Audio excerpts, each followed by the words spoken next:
Welcome back. This is my recap for the anime Solo Leveling. If you enjoy my recaps, please think about subscribing. We see on an island where a group of hunters face off against several giant monster ants. Their leader gets right up close to one of the ants and says they have to hold them back no matter what, no retreat allowed. But damn, these hunters get overwhelmed real quick. The leader is losing consciousness, and one of the ants is chowing down on his insides. It looks like he's gonna die, but out of nowhere, this dude with crazy strong healing magic saves him just in the nick of time. The leader freaks out because this guy is about to get attacked too, but boom, he gets saved too. And the guy who saved the leader calls on his teammate to finish off the ants. This next guy is a total beast, beating the crap out of those monsters easily. The first group realizes that they were just side characters all along, and these dudes who came to save them are S-rank hunters, the best of the best. They wipe out the red ants easily. But then this even bigger albino ant shows up. The attackers decide to engage the ant. While they leave the wounded leader to the healer, they go all out, using their teamwork to rip off its face and arms. The super powerful warrior uses one of those ripped off arms to obliterate the giant ant. But hold up, there's no time to celebrate because the albino ant army arrives. It turns out the giant ant was just one of many, but these hunters ain't scared man. The mage guy powers up his lightning, and the brute dude goes into full-on Hulk mode, ripping his clothes apart with his massive muscles. You can see their crazy fight from the city, where this other guy named Choi is relieved they made it in time. Choi's got his hands full because the city's got a serious ant problem too, but he handles it like a boss and lights it up with some serious flames, leaving only the colorless ones, and he's got a team of exterminators to help him out. We then learn that over 10 years ago, portals that could connect to a different dimension suddenly appeared in the world. And guess what? All types of monsters come from the portal. Only folks with special powers, called hunters, can fight them off. The hunters are ranked based on their magical abilities, from S rank being the highest to E rank being the lowest. But here's the kicker, once their powers awaken, they can't get any stronger, no matter how hard they try. 3 years have gone by, and that construction site is now a dungeon raid spot. We see this dude grabbing some drink before he heads in, and one of his friends calls out to him. He's surprised to see him there since he heard that Pac quit being a hunter. That was true, but then the economy smacked him in the face after his wife got pregnant a second time. So the dude needed to make a ton of cash real quick, and a dungeon raid seemed like the perfect way to do it. We see that our hero has arrived. His name is Jin-woo. He recently joined the group, but they've already nicknamed him the weakest hunter ever. He greets everyone as he walks in, so Park asks why everyone seems to know him, thinking maybe he's some super strong hunter, but it's the complete opposite.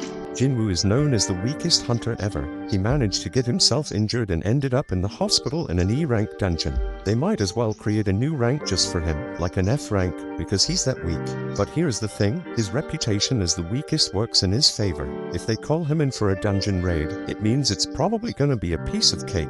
Jin-woo heard every word they said about him, but he couldn't deny it, because it was true. He's just that damn weak. This woman named Juhi calls him out, and it turns out Jin-woo knows her from a previous mission they did together. But forget the greetings, she's more concerned about his latest injuries, and asks him what the hell happened this time. They sit down, and Jin-woo explains the embarrassing fact that he got injured in the lowest ranking dungeon. And get this, the team didn't even have a healer with them, because they didn't think any hunter would be dumb enough to injure themselves there. But they didn't take into account Jin-woo dumbass existence. Juhi gets pissed on his behalf, but Jin-woo already knows it ain't their fault. It's his damn fault for being so weak in the first place. It's time to enter the dungeon, and they're all about to head in. So this dude named Sung Jinwoo suggests he be the party leader for this expedition. No one objects, so he leads the way. And before Jin-woo goes in, he gets a friendly reminder to stick close to the group, so he doesn't get hurt again. Jin-woo's only weapon is a crappy little knife with barely any magic power because that's all he can afford with his measly earnings. But he swears he'll give it his all anyway. In another place, there's this president of the Hunters Association named Juhi. He just finished a meeting with the government. They warned him about something called dungeon break that they needed to avoid.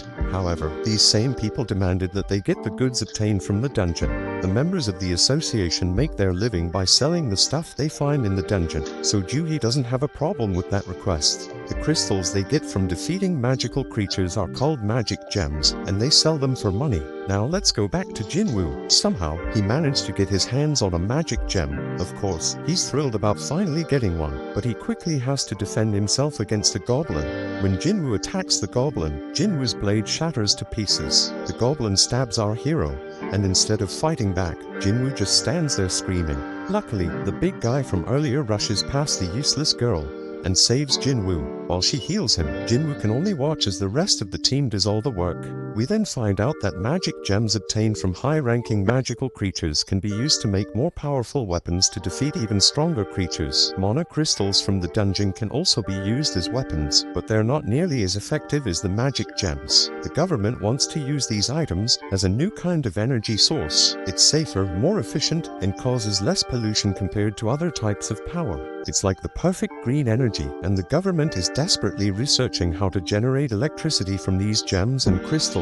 Since these items can only come from the dungeon, hunters become incredibly valuable. Meanwhile, back in the dungeon, the team celebrates their victory after defeating the dungeon boss. Jin-woo must be the weakest person ever because he took a beating and Jin-woo is still healing him. She wonders why he even became a hunter if he's always getting injured, and thinks he's gonna meet his end one day. Jin-woo apologizes, but his words don't mean much, and she's just worried about him. Everyone gets their share of the spoils from the battle, but there weren't many mana crystals, so they won't make much money. Jin-woo starts to doubt himself and feels disappointed to have only gotten a measly E-rank gem. He starts questioning if it's even worth risking his life for. One guy on the team calls everyone's attention to a huge hole, and they all gather around to figure out what the heck it is. Looks like a cave, but they're in a dungeon, so it's more likely to be a double dungeon. It's rare, but they've heard of it before, and their suspicion is confirmed, because they've already taken down the dungeon boss, yet the place hasn't started closing like a regular dungeon would. It seems like there's more loot to be grabbed deeper inside. Now Sung Jinwoo tries to be the voice of reason and suggests that they follow the normal protocol by informing the association about the double dungeon and following their instructions, but the team ain't down with that idea, because it means giving up all the untapped loot that's probably waiting for them down there. Then this guy Park says it's just an F-rank dungeon, and then he brings up his wife and kid, talking about how he needs to make more money to support them. Sung Jinwoo gets the point they're trying to make, but he wants to hear everyone's opinions before making a decision. Each team member chimes in with a mix of approval for venturing deeper, and the realization that this is a clear death trap. In reality, 6 voices are answering to go to the cave, while 6 voices want to turn back. That means someone needs to break that tie, and the only one left who hasn't voted is Jin-woo. The decision is left up to him, and he knows damn well that a D-rank dungeon is insanely dangerous for him. But with his father missing, he's the only one in his family who can earn any money. He's already burdened with a ton of financial responsibilities. His mom's in the hospital, and his sister needs to go to college, so he can't stay broke forever. So he decides to go into the dungeon. Elsewhere, in the lab, where people are getting tested for their magical powers. In the waiting room, the others are ready to recruit any promising new hunters. This ranked hunter Choi has told his people that regardless of age or gender, they're getting recruited. Meanwhile, some thieves snatch a purse and get ready to run over a girl who's in their way. This girl fearlessly snatches the purse back from those guys without even blinking. It's like it's just a regular day for her. This girl is Chahi, the famous S-rank hunter. She's a celebrity, but she can't handle all the attention. Her fans go crazy over her, and she makes a super dramatic exit. Back in the dungeon, the party has been walking for 40 minutes now, and they haven't found anything valuable yet, and the portal to a dungeon closes after an hour, so they only have another 20 minutes before they're out of time completely. Jin-woo says sorry to Juhi for making her come along because of his vote, but she's more pissed about how he doesn't worry more about his own life. If he had been stabbed just a bit higher, he'd be dead. And on top of that, she had a hard time healing his hands and feet. She keeps scolding him, and he realizes that it's only because of the B-rank healer that he can survive. Jin-woo feels sorry, so she suggests that buying her a meal would be a good apology. Our boy is taken aback by her forwardness, but before they can continue their discussion, the team discovers the boss's room. It's unusual to find such massive doors, so something feels off. Kim refuses to leave empty-handed and is determined to enter, with the others joining him. Meanwhile, in the city, a group of hunters are going through an orientation where they watch a video of Gunhee. He explains that the dungeon portal has been around for over 10 years, and there are still many mysteries within. Being a hunter is dangerous, even for the most experienced ones, so they must always be cautious during a raid mission. They can't afford to be arrogant, and the main key to survival is extreme caution. However, this group in the dungeon seems to have completely forgotten those words and is entering a mysterious, dangerous, and unexplored room. These guys act very naturally, as if they're on some amusement park ride, as they've never seen a dungeon like this before. The statues look ancient and at least 100 years old. Jin-woo is fixated on the biggest one, and Joo-hee starts feeling uneasy due to the eerie silence. Everyone wonders where the boss is, and Sung Jinwoo stares at something that looks like a magic circle on the floor. His attention is drawn to a tablet with ancient writings, containing commandments about worshipping some god. But Sung is more concerned about something else. Joo-hee is certain she saw the giant statue's eyes move as if it was looking right at them. Jin-woo thinks she's just losing her mind, but everyone is shocked when the door suddenly slams shut. One dude on the team, who didn't even want to come in the first place, realizes something's off and tries to bail. But out of nowhere, one of the statues slices off half his body in an instant. Everyone loses their minds, because not only did someone just die, they got taken out so damn fast that nobody stands a chance against their power. Our boy turns his gaze back to the main statue, hoping that it doesn't move as well, but to his horror, it looks back at him. We take a peek into Jin-woo's past. The dude's been through some serious life or death situations. In his first mission, he got separated from his crew and attacked. Another time, he damn near starved to death while trapped in a maze. He's even been injured by some weak magic beast and ended up in the hospital for weeks. Even the lowest ranked, crappiest dungeons pose a real threat to this guy.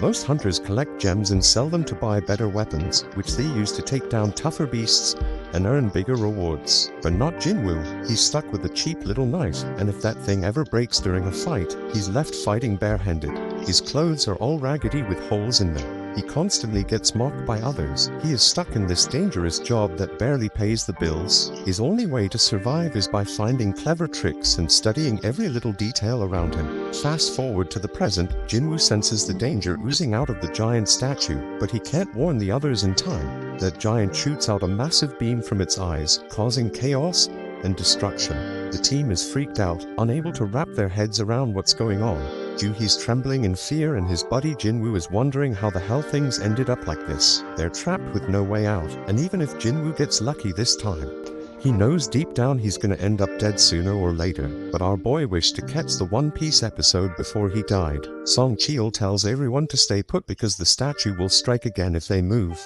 Jin-woo is too terrified to move, and Song thanks Jin-woo for his earlier warning when he shouts for everyone to get down because he saved them all. Song is a seriously tough dude, and Jin-woo is shocked to see that he's missing an arm. Jin-woo needs to stop the bleeding for him because Joo-hee is freaking out and can't handle the pressure. She's a B-rank healer, but her fearfulness limits her to easy raids only. Song has been on plenty of B-rank raids himself, so he can tell that this statue is in a rank, or maybe even an S rank. The tablet had some stuff written about praising God or facing consequences, so Jin-woo figures that this statue must be the god it was talking about. We then find out that 10 years ago, these gates started appearing all over the place and brought about all sorts of supernatural stuff. One result of this is people awakening special powers called hunters. Their job is to take down monsters in the dungeons, and once a hunter's power awakens, it stays the same. At school, Jin-woo's sister tells some girl about how her brother always ends up getting hurt. This girl can't believe that Jin-woo is a hunter and says she'd be a better hunter than him. Back in the dungeon, Song wants to come up with a plan to escape, but this one man gets impatient. He just signed up with some famous guild and doesn't want to die now. This guy is confident that his insane speed will get him out of there. He does have some crazy speed as he takes off running, but the statue disintegrates him, leaving only his fast feet behind. That makes it clear that this statue could wipe them all out in a heartbeat if it wanted to, and it could do it easily. So why doesn't it? Jin-woo realizes it must have something to do with the first command, which is to worship God. Jin-woo gets up, having come up with an idea, and gets a determined look on his face. Song is worried, but amazed to see that Jin-woo hasn't given up on surviving this mess. Judging by the fire in his eyes, Jin-woo locks eyes with the statue and manages to prevent it from attacking at the very last moment. Our boy figures something out and tells everyone to bow down. Jin-woo thinks that if they show some respect to God by keeping their heads low, these freaky statues won't attack. Now everyone else is too damn clueless to come up with a better plan, so they all start bowing down to the statue, scared as hell, hoping this will save their sorry asses. But things get terrifying when the statue makes a terrifying face, moving mutton chop despite all the advice, and gets all pumped up because the statue ain't attacking anymore. And guess what? Everyone follows his dumb lead, but our boy he say there's more to this crap. Right then, the statue makes a crazy move and stands the hell up. Now the supposed leader turns to Jin-woo, hoping he's got a plan. But damn, our boy doesn't. But for the fact that they can't break the commandments set by the tablet. The second commandment says they gotta praise God. So this brave dude with long hair steps up and starts praying to the damn thing. Everyone thinks it's working as the monster slows down. But Jin-woo knows better and reveals that the dude's words don't apply to this god. But boom, the statue stomps the poor guy, and everyone loses their minds. It's straight up chaos. Some random girl gets crushed, and everyone decides it's best to scatter. Hark's thinking about his family, and how he can't leave them fatherless, but he makes the wrong move and gets sliced up by another statue. Meanwhile, Jin-woo's hauling ass with Juhi, racking his brain for a way to praise this messed up god. I mean, this monster's practically the devil, so how the hell do you come up with something to praise about it? But our hero knows he can't just ditch Juhi because everyone around them is dropping like flies. Jin was freaking out, searching for any damn clue. He's checking out everything these statues are holding. Then he gets an idea and tells everyone to head to the statues that are holding instruments. So everyone follows his lead, and it becomes clear that these statues don't attack. Instead, they start playing their damn instruments. But when our boy gets to his statue, it's not playing any music, so he figures it doesn't work with two people.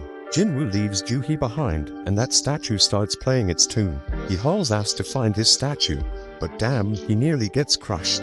And then someone screams because Jin-woo's landed his sorry ass in front of the wrong goddamn statue. It slams its shield right on top of him, and Juhi goes nuts, screaming for Jin-woo. Our boy is still kicking, but he's in really bad shape, determined as hell not to give up. But damn, the giant's ready to finish him off for good. Jin-woo ain't ready to bite the dust, though even as that massive mofo stomps its foot down our boy. But guess what? Just in the nick of time, a statue starts singing. And we see Jin-woo made it to that statue just in the nick of time. He finally gets what it means to praise God, and the giant statue takes a chill pill and sits its ass down. Jin-woo tells Juhi he's fine, but she's shocked to see his foot ripped off. He tries to assure her he'll be alright, but she ain't having it. She's dead set on healing him, but her own body starts giving up on her. Everybody's in shock seeing how that goddamn raid went straight to hell. Some dude even tells Sung that losing his arm was karma for leading them down this messed up path. As their leader, others think that's a bit too harsh, but Sung takes full responsibility. But Jin-woo's way smarter than all these fools, because he knows there's no time for fighting because there's still one commandment left. Right then and there, the giant raises an altar smack in the middle of the room. Jin-woo knows them well from the legends, where they're used for offering treasure and sacrifices to the gods. The third commandment was all about proving your faith in God. Kim figures the sacrifice gotta be someone's life, and he couldn't think of a better candidate than their leader. They've all seen their teammates die, and Sung's the one to blame. So Sung steps up to that altar, but Jin-woo points out it ain't all his fault, since they all voted to come down there. Then fire pops up as Sung approaches the altar, and he asks Jin-woo if there's something else he gotta do. Our boy, being the smartest and bravest of them all, asks the others to help him get to the altar so he can check it out. Jin-woo ain't thinking nothing bad's gonna happen to them, so they get him there, and what do they find? And they find that more flames appear. Sung keeps pressing Jin-woo for answers, but he ain't come up with any yet. Sung explains the gate's been open for a whole damn week, so the statues are about to start moving again before anyone comes to rescue them. Jin-woo remembers how it takes a full 7 days for a gate to open wide open, and that's called the dungeon break. When that happens, their beasts can cross over to our side. The main goal of these raids is to defeat the dungeon boss and shut the gate down before that time's up. So if they can't beat this boss right now, that damn giant's gonna come barging into our world, and that shit's straight up terrifying. Back in their world, Jinna goes to see Jinwoo's mom, and they start chatting. But damn, their mom is in really bad shape. In the dungeon, Jinwoo tells the scaredy cats of the group to come over to the altar. He predicts that they need a flame for each person. Once they do it, more flames pop up, and the damn door opens wide. They're all freaking out, thinking it might be a trap.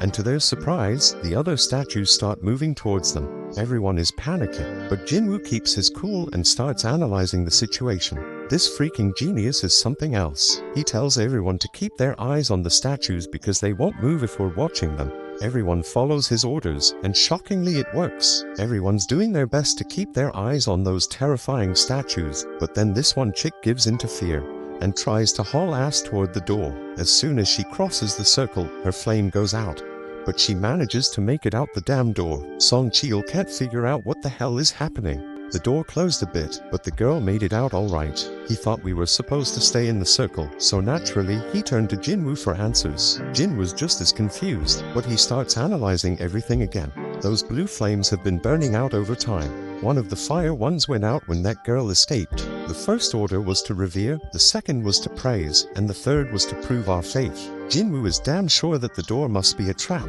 This situation is dangerous as hell, and it's messing with our heads, giving us false hope. It makes him wonder if this is some test of our faith in this god. Jin-woo gets thrown to the ground as the next dumbass decides to make a run for it, and the same shit happens. His flame goes out, the door closes a bit more, and he seems to escape. Kim starts thinking about leaving too, but Jin-woo warns everyone not to move. If anyone else leaves, we won't have enough eyes on the statues to keep them from moving. He reminds everyone that as long as we keep our eyes on those statues and stay put, we'll be safe. Jin-woo shows off his deduction skills once again, saying that the blue flames are like a damn timer, and when they're all gone, we can leave. Kim points out that there's also a chance we'll get trapped when the timer runs out. He admits he didn't expect Jin-woo, the weakest member, to achieve this amount of success. They're only alive thanks to him, but Kim's got a family waiting for him, and he doesn't want to die. He just wants to make it home, and can't risk Jin-woo being wrong. Kim says sorry and bolts out the door. Our boy won't have enough eyes to keep tabs on all these damn statues. Those statues start moving again. Jin-woo ain't about to bite the dust here though. Things are worse than ever, but he reminds himself that he's pulled through tough situations before. But damn, things are worse than ever now. But Sung Jinwoo shockingly tells Jin-woo and Joo-hee to leave. He predicts that as long as one person stays by the altar, the door will stay open. And since Jin-woo and Joo-hee have some long lives ahead of them, he insists they should be the ones to make a run for it. Sung Jinwoo wants Joo-hee to look after Jin-woo, but the poor girl's legs give. Things couldn't possibly get any worse, and Sung realizes that Joo-hee must have pushed herself too hard to heal Jin-woo. Things have gone to the dogs, so Jin-woo tells everyone to leave him behind. Joo-hee needs someone to carry her ass out of there, and Song's the only one with 2 working feet. Joo-hee thinks she should be the one left behind, but Jin-woo reminds her about that lunch date they had planned. He hands her his gem so she can treat herself to a meal, and promises to get the change when they all make it out of this dungeon. Joo-hee won't ditch him, but Song apologizes and knocks her out.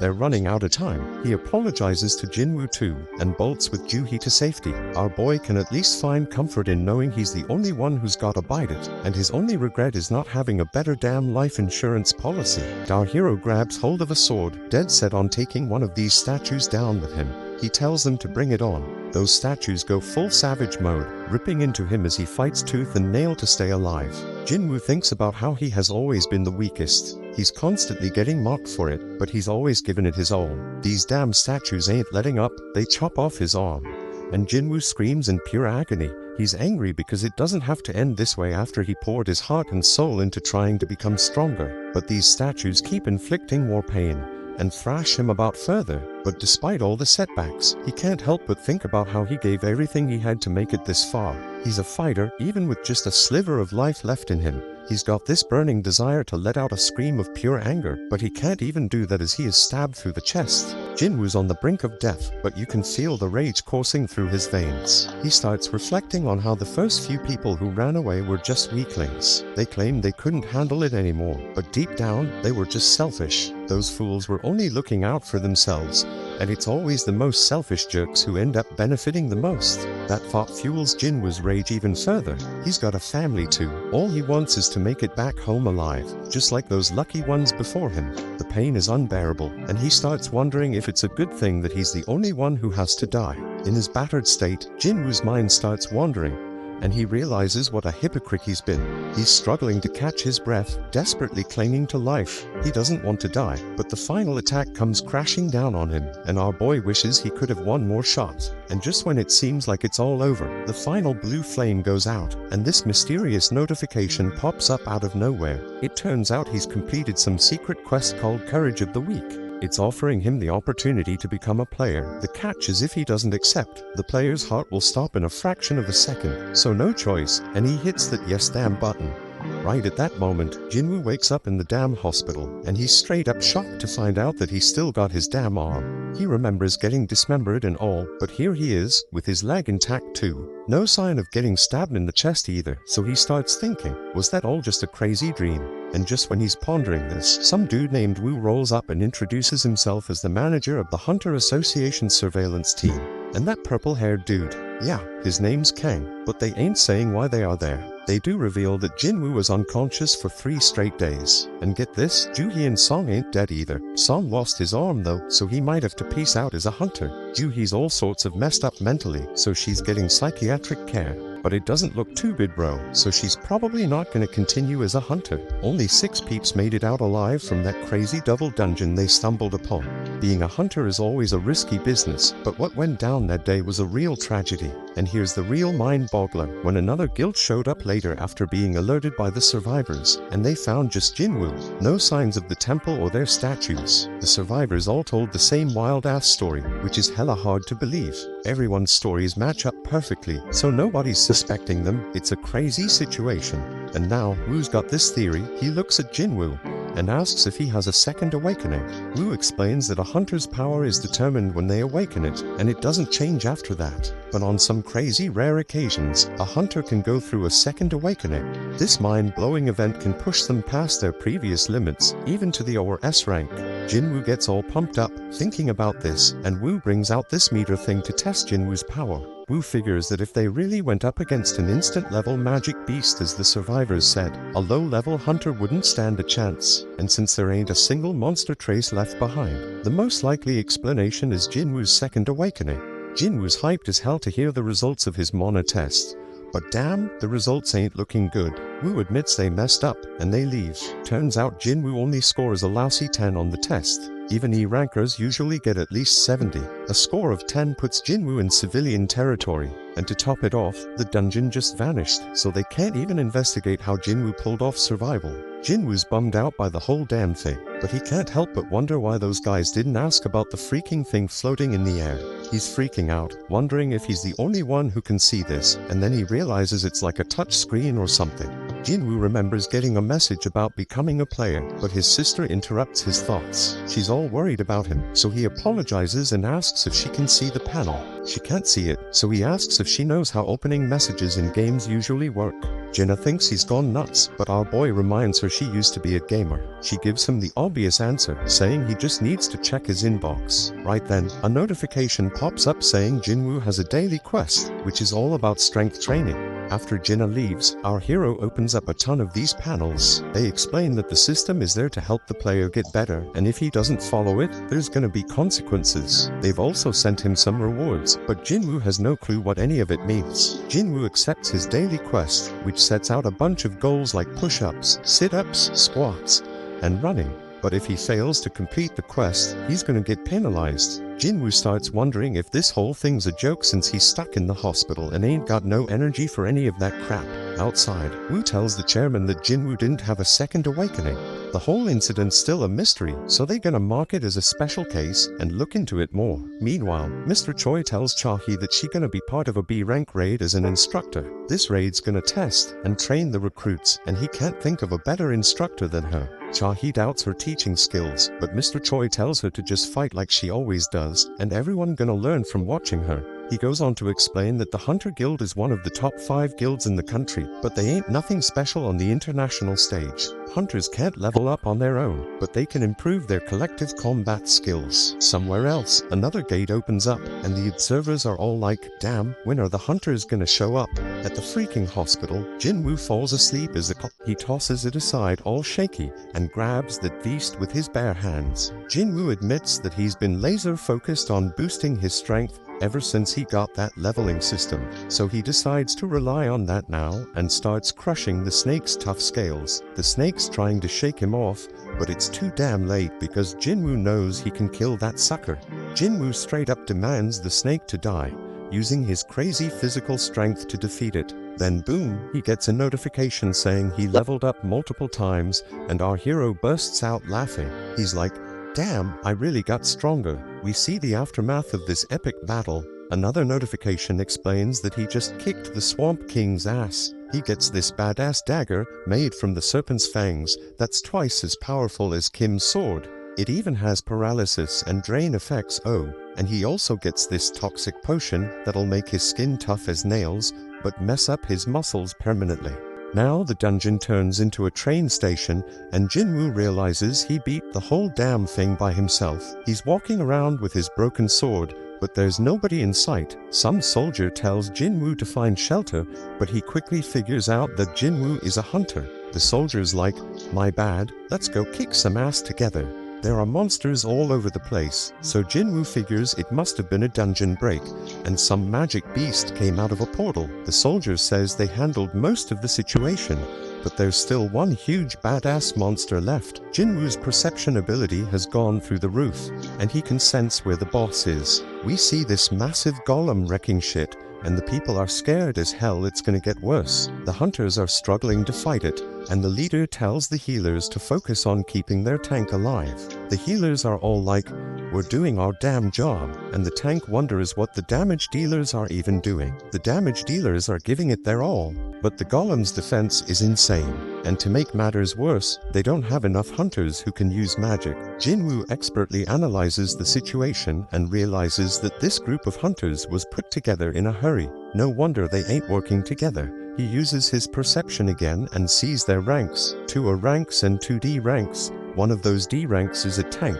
which explains why they can't take down the golem. This battle's been going on for a hot minute, and then he checks out the healers and is shocked to see that Juhee is one of them. Juhee gets told by one of the hunters to pitch in and help.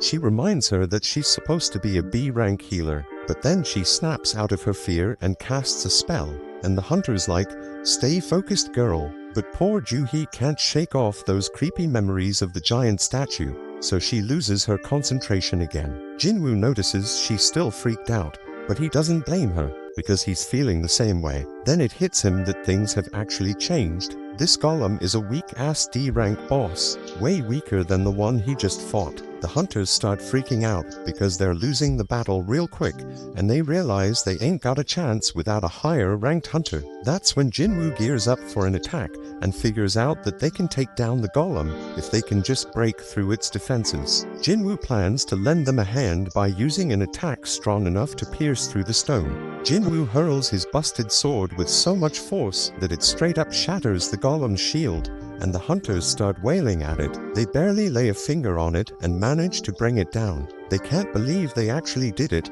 but the tank guy ain't convinced. He's all like, "None of our attacks were doing squat before. What the hell broke that thing's defense?" He's dead certain it wasn't any of them because they couldn't even scratch the damn thing. Then he spots the sword lying nearby and puts 2 and 2 together. He realized that this sword was the reason, but couldn't believe it. I mean, this was a boss-level golem that even 10 hunters couldn't touch, and now it's taken down by some old beat-up sword. He asks if anyone saw who threw the sword.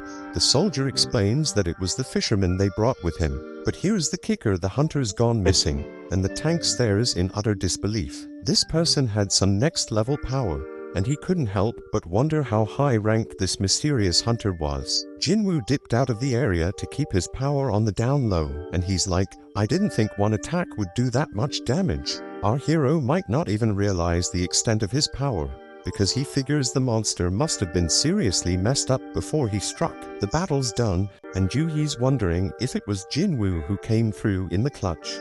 Some time passes, and we see the nurses at the hospital gossiping about Jin-woo's rank. They're all talking about how he looks pretty average, but damn, that dude is seriously ripped. In Jin-woo's room, our boy is grinding hard, hustling through his daily workout routine.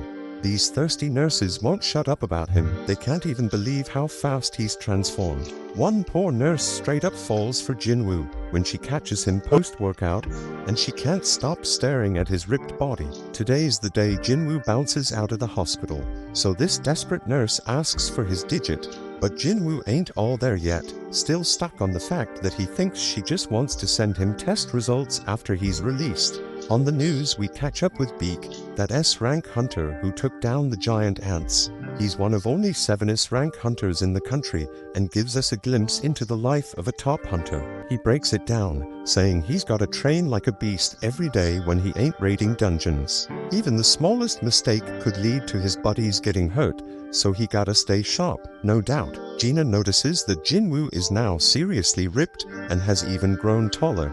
Jin-woo reminds his scatterbrained sister to grab an umbrella for school and sees her off. When he's alone, Jin-woo figures he can hit his run later and wonders if these fresh gains are because of his boosted stats. He figures if he keeps this pace up, he could become a massive bodybuilder. Jin-woo starts thinking about where to allocate the new stats he just got. Dude's sitting at level 18 now. He's now level 18. He knows that strength increases his damage, but he also knows it's pointless if he can't land a hit. Besides vitality, perception, and agility, he also got this intellect stat. He figures it's gotta be something to do with magic, but he ain't sure if he needs that. Jin-woo makes up his mind and dumps all his points into strength and perception. Right then, Jin-woo gets a call from his landlord, who's reminding him that he hasn't paid last month's rent. Lucky for our hero, he's gotten way stronger, and taking down goblins is a piece of cake now. That means making cash is easier, but there's one issue. To rake in the big bucks, he gotta tackle higher level gates, but ain't nobody letting an E-rank hunter through those doors. Jin-woo thinks about getting his rank reevaluated, but that's a huge risk. Reawakenings are mad rare, and ain't nobody has ever seen a hunter level up and keep getting stronger as he can. Jin-woo decides to keep his powers under wraps for now, until he can defend himself and figure out more about what he can do. Then out of the blue, Jin-woo is shocked by a job listing and bolts off. The dude's hustling with his daily training to score some reward, and he links up with this hunter named Hung. Hung apologizes to Jin-woo because his crew thinks he's the weakest hunter ever, but Jin-woo plays it cool and lies, saying they ain't wrong. Hung explains they're heading into a C-rank dungeon, but they need at least 8 people to enter. They need Jin-woo to meet that quota, even if he's just an E-rank, but Jin-woo ain't gonna do any fighting. Hung's like, you won't get no rewards either, but we'll hook you up with 2 million yuan. Our hero peeps the situation and sees they have 4 C-rankers and 2 D-rankers. Jin-woo agrees to join, and Hung explains that his gig will be to carry supplies. They must not have a healer because they gotta haul med stuff. Hung adds that it's tough for independent parties to snag healers. Jin-woo's a bit worried because this party's full of tanks and damage dealers, but he's like, screw it, I'll sign the contract anyways. A 20-year-old D-rank hunter named Leo was introduced, and Jin-woo figures he must come from a loaded family given his fancy gear. Leo wonders if Jin-woo can handle lugging around all the heavy supplies, but Jin-woo assures him he'll be fine. Leo has no clue that Jin-woo's a beast, and he's tripping if Jin-woo can handle carrying all that heavy crap. Leo starts spouting off about the president overseeing the construction site they're at, blabbering on about how the guy skipped town after swindling 900 billion yuan, leaving everyone astonished. They all roll up to this freaking massive gate and start thinking if it's really just some C-rank dungeon. Leo questions if they'll be alright, so Jin-woo explains that the size of the gate ain't that important. What really matters is the magic power flowing from inside. And that's what the Hunter Association uses to assign ranks. Anything above a B rank, the big guilds take care of, so this C rank joint shouldn't be too much of a challenge. Jin-woo knows all this because he's been a hunter for a while, but he realizes he ain't never actually tackled a C rank dungeon before. They step through the gate and use the light to check things out, but damn, they're shocked to find there ain't no magical creatures in there. Most dungeons are lit up with glowstones, but this one's pitch black. The darkness reminds Jin-woo of the entrance to that temple, so he starts telling Leo about all sorts of stones. There are these essence stones that hunters nab from magic beasts, mana stones that can be mined from dungeons, and glowstones that light up the damn caves. Jin-woo shuts down that chatty kid real quick and spills the beans about some crazy magic beasts lurking in this dungeon. They're keeping a low profile for now, but our boy's got a hunch. He figures these beasts are like bugs and tells everyone. Everyone freaks out when they realize they're stuck in an ant's nest and can hear those monsters getting closer. Jin-woo says the beasts are above them, so the crew starts going all out, attacking like mad. Hung steps up and uses his taunt skill to draw most of the aggro, and Jin-woo is amazed by their badass leader, who's a C rank. Leo wants to join the fight, but their mage holds him back, saying he's got a trick up his sleeve. After a suspenseful countdown, the mage unleashes a wicked blast. Jin-woo analyzes the situation again, and he can see these hunters have some solid teamwork going on. As for Leo, his gear compensates for his lack of skills. They're all holding their own, but Jin-woo's got this nagging feeling that something's off. He quietly destroys one of the ants, and the fight ends shortly after. Hung declares their victory, and everyone grabs their share of the loot, except Jin-woo. Hung gives props to Jin-woo for saving them a ton of trouble by spotting those ants. Jin-woo's like, "No, just followed my instincts." But then Hung noticed that some of the ants were messed up, and it wasn't from swords or magic. He thinks maybe some other magic beast got to them, but that would mean there's something even stronger lurking around here. Several ants were torn to shreds, so Hung wondered what could be big enough to take them down. Leo spills the beans about how his pops hooked him up with a bunch of sick gear for his first raid, and Jin-woo's stoked to hear that. He ain't sure why yet, but he tells Leo they gotta be extra careful. Over in another spot, a dude working out gets startled by a loud noise of destruction. But don't trip, someone tells him to chill, because it's just their guild master training, and turns out it's Beak. This dude is a beast, and the kid's jaw drops when he sees Beak smash through a massive stone with just one hit. Beak doesn't even flinch, and says it wasn't even a good warm-up. Back in the dungeon, Leo's still worried about Jin-woo carrying everything. But Jin-woo's like, "No man, getting paid to not fight, that's a sweet deal." But deep down, our boy's thinking might be too good to be true. He does some more thinking and realizes this crew is battle-tested, but ain't got no healer. Plus, they needed more members to meet the party quota. The group gets worried because they've covered a ton of ground in the dungeon, but haven't come across a single healthy critter. The dungeon boss gotta be alive though, because the gate would have closed if it wasn't. They stumble upon a bunch of webs and figure out that the boss's lair must be through that tunnel. They go through the tunnel and damn, they find a crazy load of monocrystals. Now these crystals ain't as valuable as essence stones, but we're talking at least 1 billion worth of crystals. One of the hunters even says that Hung's brother would be hella jealous of this find, but they shut him down real quick. Hung's got some hidden motive, they think, because his brother can't always be right. Hung ain't about to play second fiddle to his bro, so he's gonna use this massive haul as his own personal strike team training ground. Now Leo is the legal whiz, so he takes a look at Jin-woo's contract and spots something fishy. He tells Hung that the contract only says Jin-woo ain't getting a cut of the battle drops, but monocrystals ain't battle drops. That means they gotta split their findings 8 ways instead of 7. Hung all smiles and agrees, but he reminds them that the dungeon boss is nearby. They gotta defeat that boss to close the gate, so they gotta haul those monocrystals out before they take on the spider boss. Lucky for them though, the spider's snoozing. But Hung flips out on one of the hunters because they forgot to bring the transport gear. Hung tells Leo and Jin-woo to chillax while they go fetch the gear, and he assures them that the spider won't wake up unless something pisses it off. Hung points out that they're both newbies to C-rank dungeons and tells them to just trust his decision. He's got some business to discuss with his team, so they're gonna take a break too. As they leave, Jin-woo starts analyzing the situation again. He finds it weird that they ain't got any experienced folks to call in and help them meet their quota. From a good distance, we peep at how wicked Hung is. He straight up orders one of his crew to seal off the boss's chamber.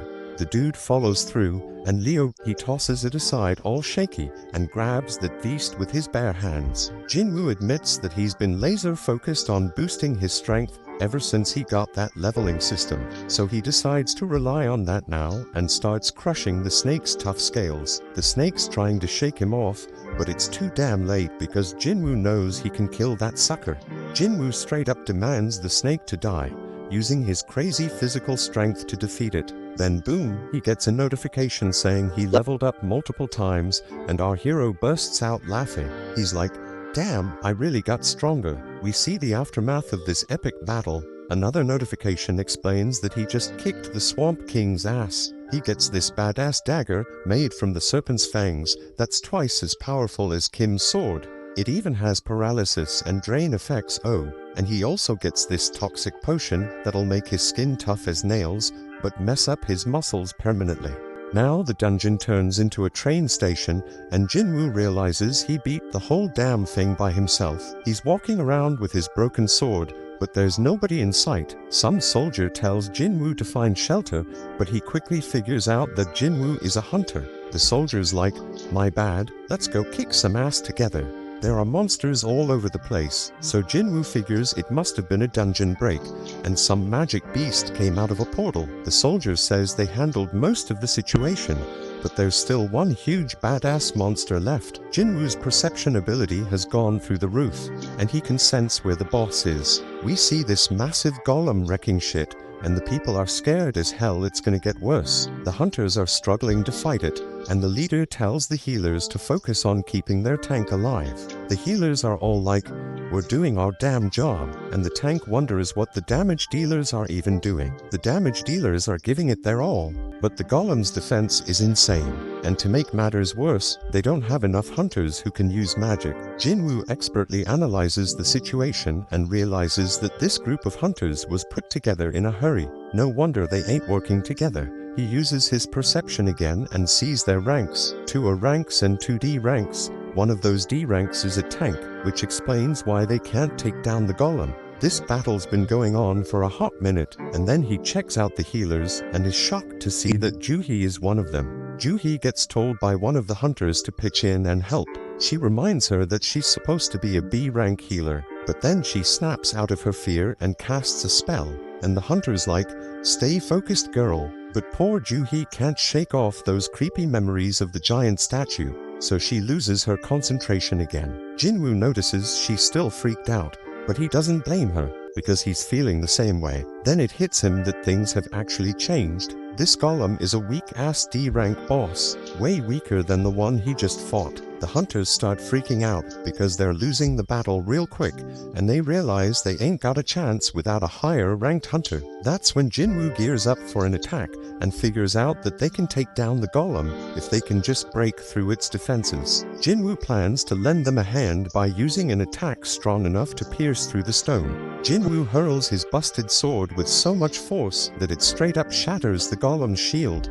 and the hunters start wailing at it. They barely lay a finger on it and manage to bring it down. They can't believe they actually did it, but the tank guy ain't convinced. He's all like, "None of our attacks were doing squat before. What the hell broke that thing's defense?" He's dead certain it wasn't any of them because they couldn't even scratch the damn thing. Then he spots the sword lying nearby and puts 2 and 2 together. He realized that this sword was the reason, but couldn't believe it. I mean, this was a boss-level golem that even 10 hunters couldn't touch, and now it's taken down by some old beat-up sword. He asks if anyone saw who threw the sword.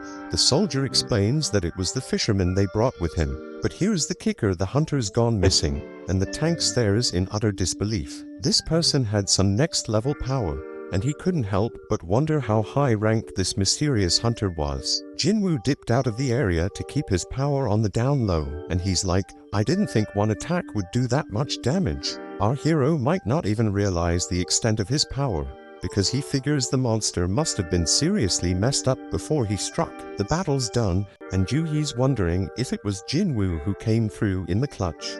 Some time passes, and we see the nurses at the hospital gossiping about Jin-woo's rank. They're all talking about how he looks pretty average, but damn, that dude is seriously ripped. In Jin-woo's room, our boy is grinding hard, hustling through his daily workout routine.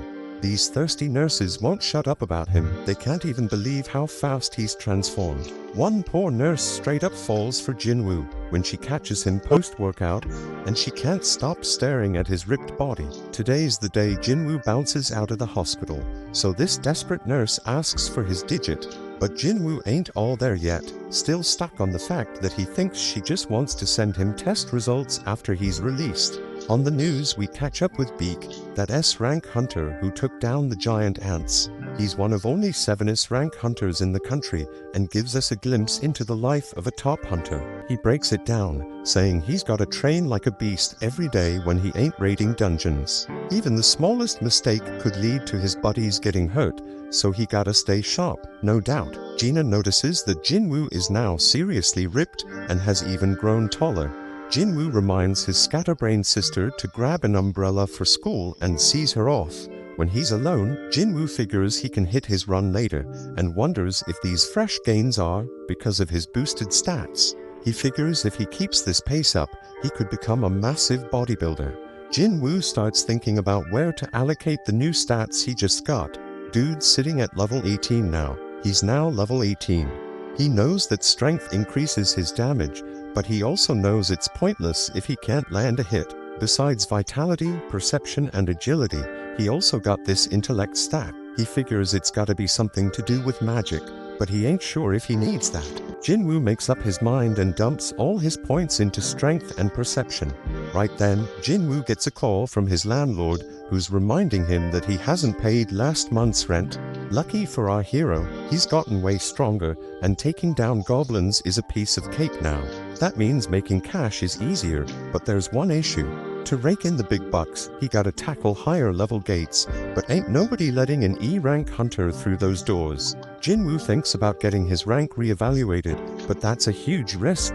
Reawakenings are mad rare, and ain't nobody has ever seen a hunter level up and keep getting stronger as he can. Jin-woo decides to keep his powers under wraps for now, until he can defend himself and figure out more about what he can do.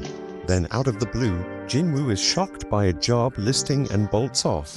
The dude's hustling with his daily training to score some reward, and he links up with this hunter named Hung. Hung apologizes to Jin-woo because his crew thinks he's the weakest hunter ever, but Jin-woo plays it cool and lies, saying they ain't wrong. Hung explains they're heading into a C-rank dungeon, but they need at least 8 people to enter. They need Jin-woo to meet that quota, even if he's just an E rank, but Jin-woo ain't gonna do any fighting. Hung's like, you won't get no rewards either, but we'll hook you up with 2 million yuan. Our hero peeps the situation and sees they have 4 C rankers and 2 D rankers. Jin-woo agrees to join, and Hung explains that his gig will be to carry supplies. They must not have a healer because they gotta haul med stuff. Hung adds that it's tough for independent parties to snag healers. Jin-woo's a bit worried because this party's full of tanks and damage dealers, but he's like, screw it, I'll sign the contract anyways. A 20-year-old D-rank hunter named Leo was introduced, and Jin-woo figures he must come from a loaded family given his fancy gear. Leo wonders if Jin-woo can handle lugging around all the heavy supplies, but Jin-woo assures him he'll be fine. Leo has no clue that Jin-woo's a beast, and he's tripping if Jin-woo can handle carrying all that heavy crap. Leo starts spouting off about the president overseeing the construction site they're at, blabbering on about how the guy skipped town after swindling 900 billion yuan, leaving everyone astonished. They all roll up to this freaking massive gate and start thinking if it's really just some C-rank dungeon. Leo questions if they'll be alright, so Jin-woo explains that the size of the gate ain't that important. What really matters is the magic power flowing from inside.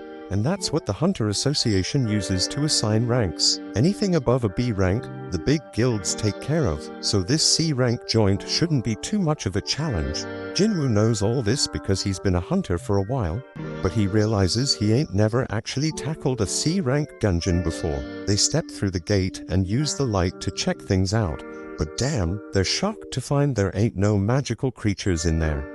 Most dungeons are lit up with glowstones, but this one's pitch black. The darkness reminds Jin-woo of the entrance to that temple, so he starts telling Leo about all sorts of stones. There are these essence stones that hunters nab from magic beasts, mana stones that can be mined from dungeons, and glowstones that light up the damn caves. Jin-woo shuts down that chatty kid real quick and spills the beans about some crazy magic beasts lurking in this dungeon. They're keeping a low profile for now, but our boy's got a hunch. He figures these beasts are like bugs and tells everyone. Everyone freaks out when they realize they're stuck in an ant's nest and can hear those monsters getting closer. Jin-woo says the beasts are above them, so the crew starts going all out, attacking like mad. Hung steps up and uses his taunt skill to draw most of the aggro, and Jin-woo is amazed by their badass leader, who's a C rank.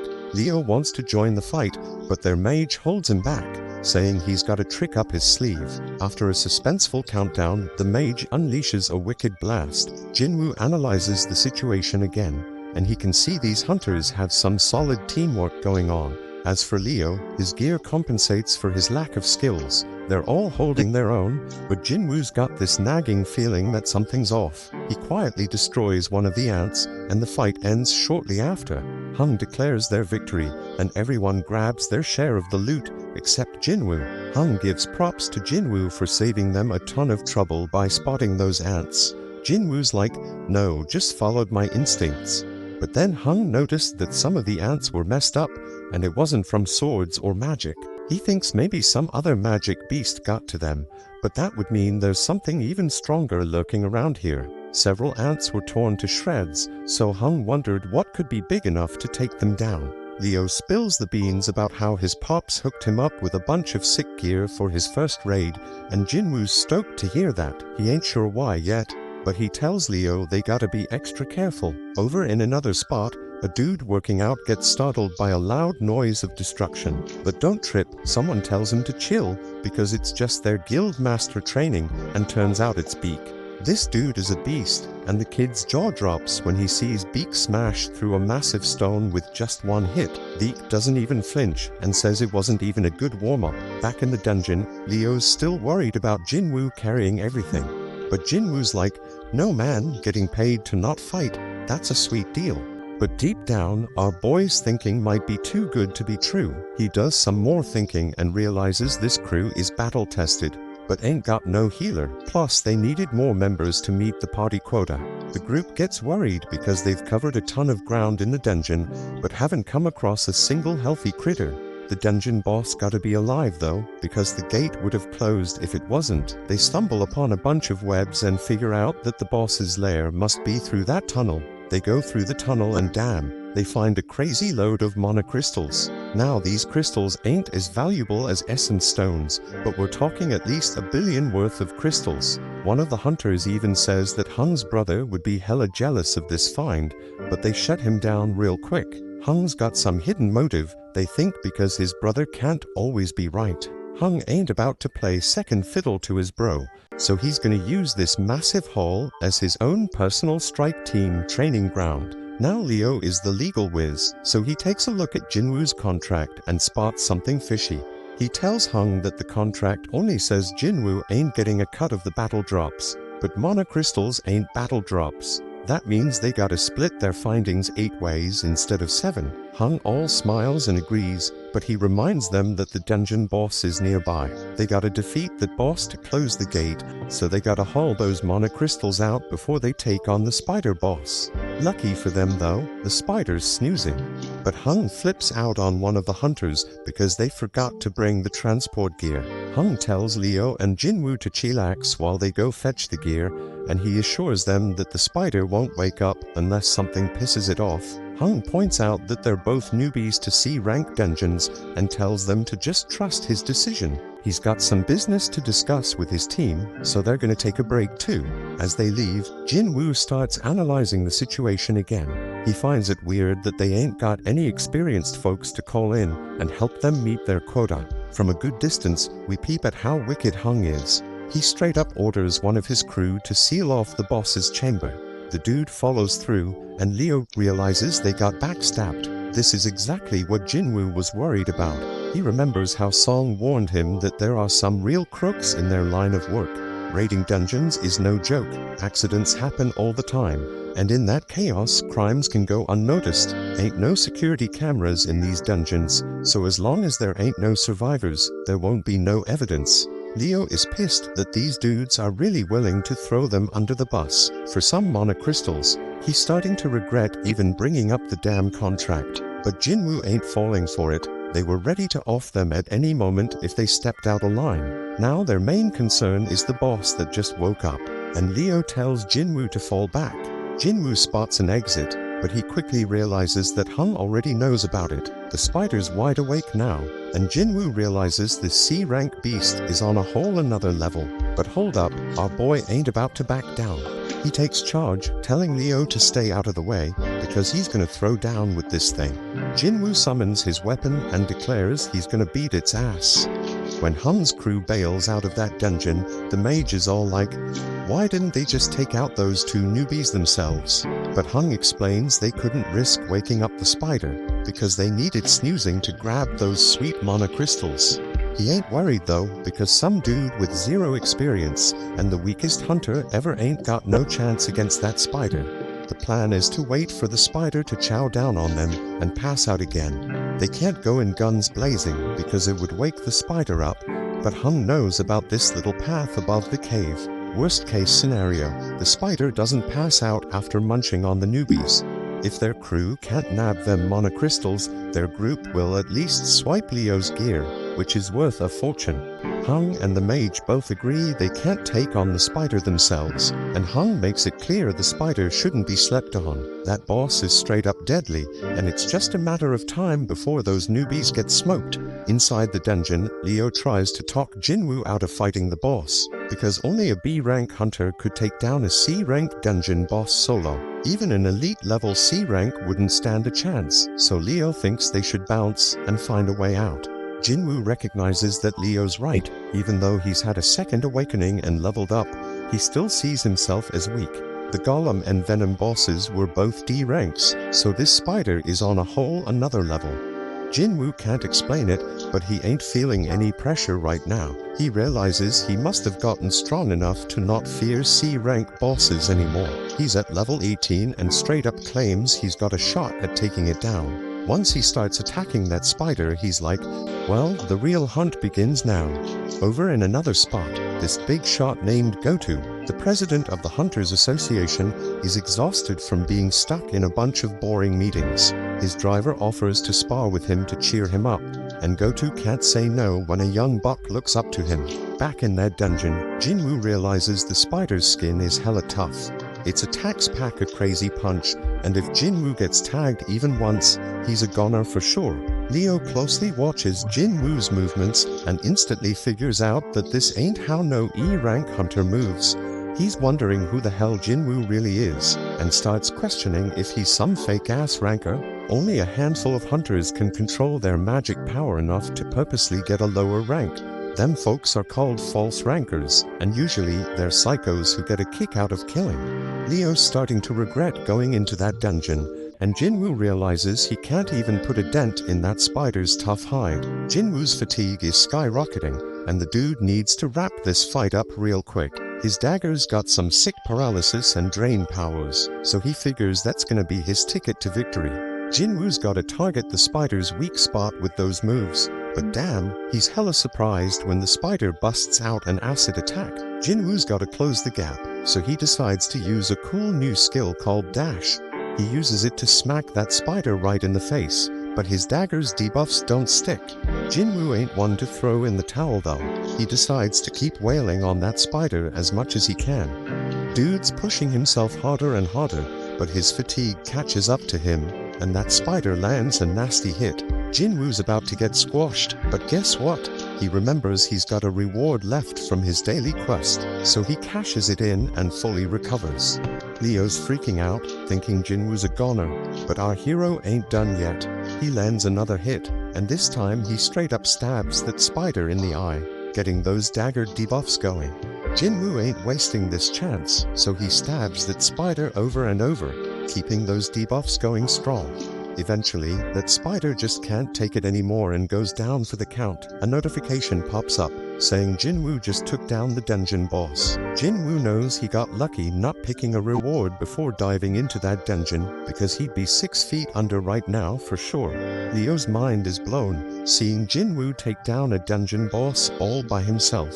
He's more convinced than ever that Jin-woo's some kind of fake ranker. Jin-woo scores a gem from that spider, and Leo rolls up, offering to carry their supplies from now on. Leo straight up idolizes Jin-woo now, telling him to chill and take a break while he handles the mana crystals. Just then, Hung and his crew show up, and they're hella surprised to see the newbies still kicking.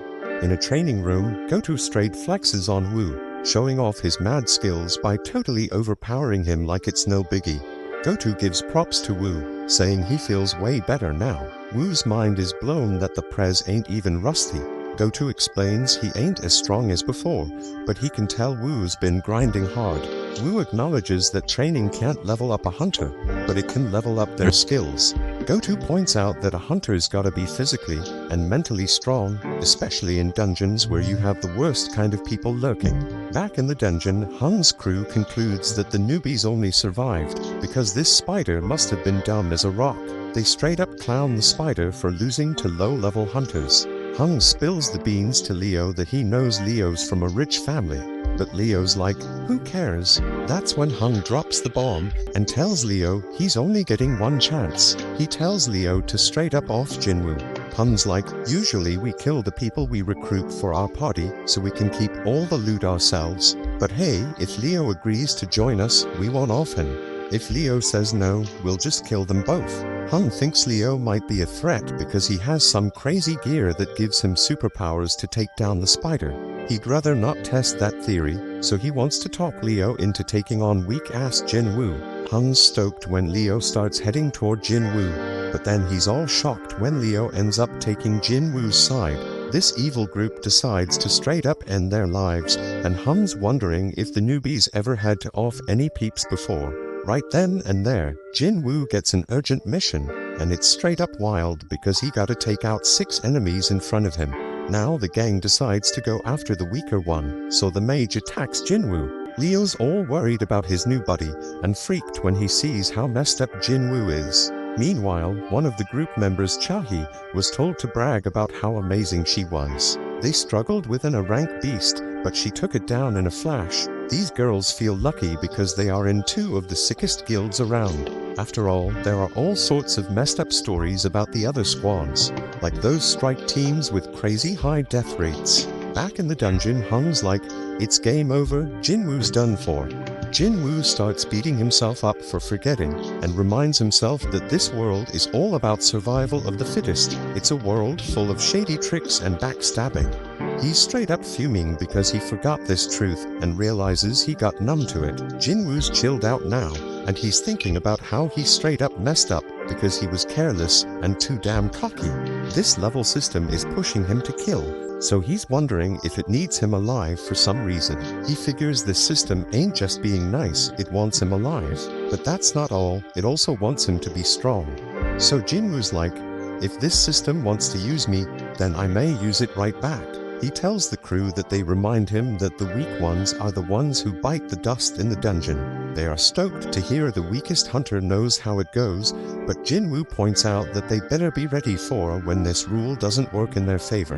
One of them ain't cool with Jin-woo calling them prey, but Jin-woo wastes no time showing them what he means. Everybody's straight up shocked when this dude's head gets sliced off, and Jin-woo's like, that's one down. As the kill count pops up on the updates, Jin-woo just realized he straight up murked someone. But he knows damn well he would have been 6 feet under if he hadn't. Ain't no turning back now because only the strong survive. The crew snaps out of their shock, seeing an E rank take out one of their D ranks, and they come at Jin-woo with all they have. But it's all futile because Jin-woo starts shanking them one by one. His debuffs kick in, and he takes out 2 more suckers. The archer is the next to bite the dust under Jin-woo's wrath, followed by the mage. Now there's only one left, and Leo's mind is blown, because Jin-woo's way stronger than when he faced the dungeon boss. Hung buffs up his body and thinks about how he is certain that Jin-woo is tired after dealing with the boss and 5 other hunters. Plus, Hung's made his body as tough as steel, so he figures Jin-woo's dagger won't even scratch him. But Hung starts his attack, and our hero catches him off guard with his lightning speed. Jin-woo knows Hung's a beast, but he drops a bombshell on him. He crushes him and reveals he's been leveling up this whole damn time. Hung realizes Jin-woo ain't an E rank and tries to bribe him with double the cash, but Jin-woo ain't having none of it, because this dude tried to off him 3 times. Jin-woo mocks him, saying he won't get away with it, and Hung tries to threaten Jin-woo one last time. but Jin-woo reminds him that Hung himself said whatever goes down in a dungeon stays in a dungeon. Hung tries to play tough one last time, but Jin-woo straight up ends his sorry ass. Jin-woo's mission is accomplished, but the whole dungeon starts to crumble because they took down the boss. When they make it out, they're the only ones left standing after the spider showdown. The official ain't buying it because they're the lowest level peeps, but she gets distracted by some used gear. Jin-woo can't believe he's getting rewarded for the bloody mess he just caused, and he realizes he gained a skill that scares the crap out of enemies and cuts their abilities in half. The no-nonsense official concludes that Leo survived because of his gear and assumes Jin-woo, the E-rank scrub, just hid somewhere.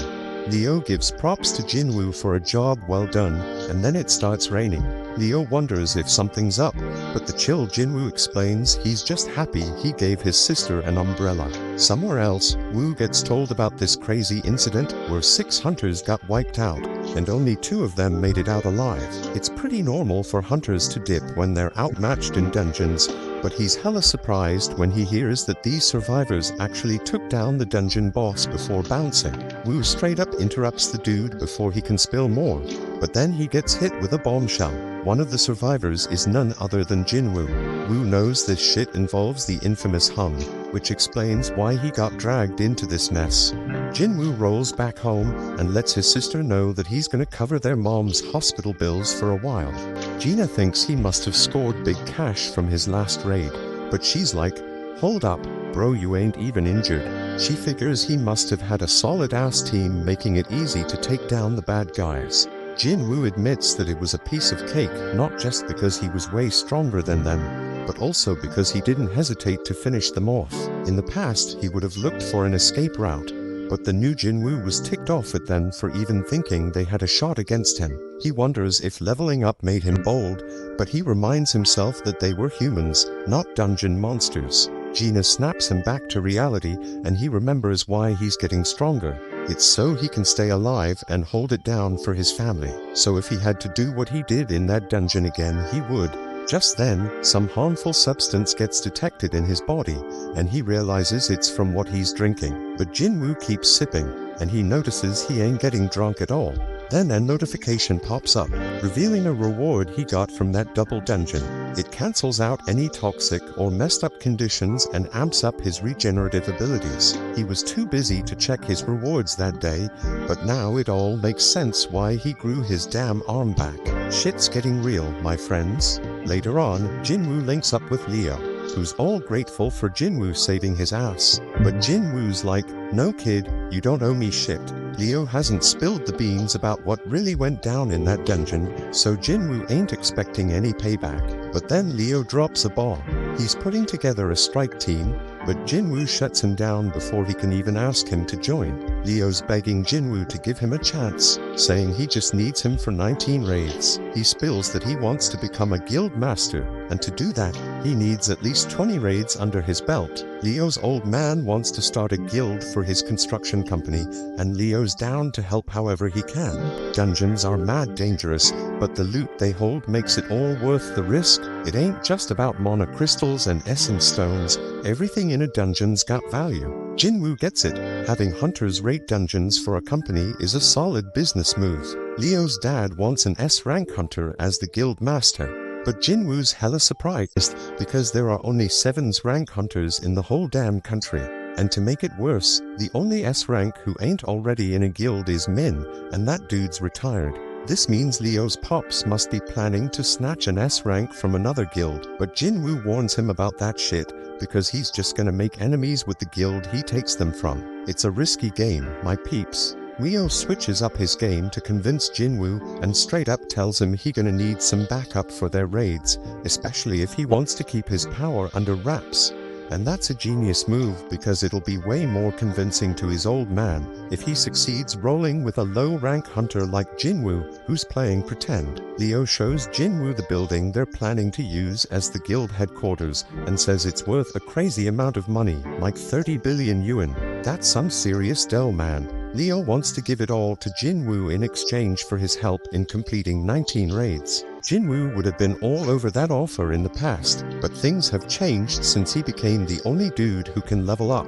He's dead certain he can reach S rank or maybe even higher the way things are going. But there's still too much unknown about his powers, and it would be too risky to team up with someone. So Jin-woo shuts it down and declines the offer. Leo ain't ready to give up just yet though. He promises to take Jin-woo's secret to the grave, but one look from Jin-woo sends chills down his spine, and he bounces. Meanwhile, Hong's younger brother Wong is super pissed about his brother's death and demands to know about the two survivors. His assistant Laura is straight up shocked when he asks what happens if he kills someone in another country, but she spills the beans anyway. If there's a treaty with that country, he gonna have a trial there, but if not, he getting sent back home to face the law. Wong wants to dip out there pronto, but Laura reminds him he has way too much going on, so he plans to deal with it later. He gives the survivors one more glare and just hopes they stick around long enough for him to take them out. The next day, Jin-woo hits the streets for a jog with his sister. Jin-woo asks her what she'd do if she had a crazy 30 billion yuan, but she can't even imagine what to do with that kind of cash because it's too damn unrealistic. When Jin-woo's flying solo, he notices his system counter keeps ticking even after he hits his goal. Gina catches up to him, but he already made up his mind to test how far that counter goes, so he takes off running again. He figures out it stops at double the goal. And after trying out all the tasks, the daily quest goes undercover. The reward for this gig comes with some straight-up random loot boxes, but there's a catch: one's blessed and the other's cursed. Jin-woo ain't playing around, so he decides to roll with the blessed one for the day, and boom, he hits the jackpot. Homeboy scores another key, and it ain't just any key, it's the key to the Demon King's castle, and it is an S-level acquisition. But hold up, because that ain't even the craziest part. This key comes with a bonus ingredients for something called the Elixir of Life, and let me tell you, that's exactly what Jin-woo needed, because this elixir can cure any damn illness. Jin-woo pays a visit to his sick mother, and he knows he ain't got no other choice. He heads to the location, uses the key to open the gate, and he knows damn well this dungeon gonna be tough as nails, on the same level as Jeju Island. Jin-woo starts wondering if he has what it takes to handle this danger, but when a massive gate appears in front of him, he ain't backing down. Inside, flames are engulfing everything, and Jin-woo ain't gonna front he's scared as hell. But hey, he got his teleportation stone as a backup plan in case things go south. Just then, a freaking giant monster pops up right in front of him. But Jin-woo already made up his mind he gotta get stronger, and he swears he ain't dying in this dungeon. This monster has a red name, meaning it's way stronger than him. But Jin-woo has the advantage of being a wolf assassin. Our boy uses dash to close the distance real quick and starts wailing at the beast. But man, he barely does any damage, even with the bonus effects. Jin-woo tries to activate his murderous intense skill, but the debuff gets cancelled out. Our boy tries to hit the monster with his other debuffs using his dagger, but they get cancelled out too. This monster is straight up brutal as it tears into Jin-woo, and he's screaming in pain. Damn, homeboy did lose his arm, and his health is dropping like crazy as the beast straight up crushes him. He already lost a third of his life, but it gets even worse, because this beast unleashes its 3-minute rage skill, boosting all its abilities by a freaking 100%. The monster's attacks are coming at Jin-woo too quick for him to dodge, so he ain't got no choice but to use his full recovery reward to grow his arm back. But just when he thinks he's making progress and hurting the beast, turns out he's dead wrong, and he just keeps taking a severe beatdown. Jin-woo's HP keeps dropping as he gets straight up stomped on, but he manages to buy himself a bit of time by kicking dirt at the beast. And damn, his system keeps warning him like crazy, making it crystal clear that it doesn't want him to kick the bucket. The more this keeps happening, the more Jin-woo realizes this ain't your average reawakening. Jin-woo knows he is way over his head now, so he decides to bust out the teleportation stone. But out of nowhere, Cerberus shows up and knocks that stone right out of his hand. Jin-woo's in deep trouble now, because he only got a few more hits before he's done for. The dude's brain is working overtime trying to think of a solution, and just when he's about to lose hope, he remembers he got a shop in his system. He quickly buys 3 healing potions, but here's the catch: they only heal 100 health points each. The poison he gonna face from fighting the snake pops right up in front of him, and he realizes he has no other choice but to give it a shot. Jin-woo chugs that poison like a boss, so the system picks it up as a harmful substance and detoxifies it. It's a complete success because Jin-woo's muscles stay intact, and now he takes 20% less physical damage. Cerberus ain't playing around, and it lands a straight devastating attack on Jin-woo. But Jin-woo ain't giving up just yet, man. Homeboy declares he can still move, and guess what? The 3-minute timer on the monster's rage skill is up. The effects wear off, and now the damage Jin-woo inflicted on its eye starts taking its toll on the beast. Jin-woo seizes the opportunity and starts landing multiple attacks, finally making a dent in that sucker. The beast almost chomps him up, but Jin-woo somehow manages to hold it back. Dude goes airborne, but that powerful monster smashes him right back into the ground. Jin-woo finds himself in a tight spot once again, with his health damn near depleted and Cerberus squeezing him between its teeth. But Jin-woo ain't done fighting just yet. He digs deep and keeps stabbing that beast, even as it tosses him around like a Zorro. Jin-woo keeps on attacking, pouring every ounce of strength he has into one final blow. And guess what? That's the knockout punch right there. Cerberus comes crashing down, and a notification pops up. It says Jin-woo has defeated Hell's Gatekeeper. Homeboy levels up several times and his wounds magically heal. Killing the Gatekeeper earns Jin-woo the key to the demon's castle. He figured that's what Cerberus was protecting, but then he gets hit with a mysterious notification. It's the recipe for the elixir of life, and it requires 3 ingredients found in the castle. Jin-woo's fight with Cerberus gives him a clear idea of his current strength, and he realizes something. If he were to venture into the demon's castle right now, he'd be 6 feet under for sure. Jin-woo concludes that he can't do it just yet, but he makes a promise he's gonna come back real soon. After that, Jin-woo heads over to see his mom and wonders if he can really cure her eternal sleep disease. He ain't got none of the 3 things he needs for the elixir of life, but at least he knows where to find them. But damn, trying to enter the castle at his current level would straight up lead to his death. That's why he's got to level up and get stronger, no doubt. To help with that, Jin-woo decides to roll with Leo on the 19 C rank raids he was talking about earlier.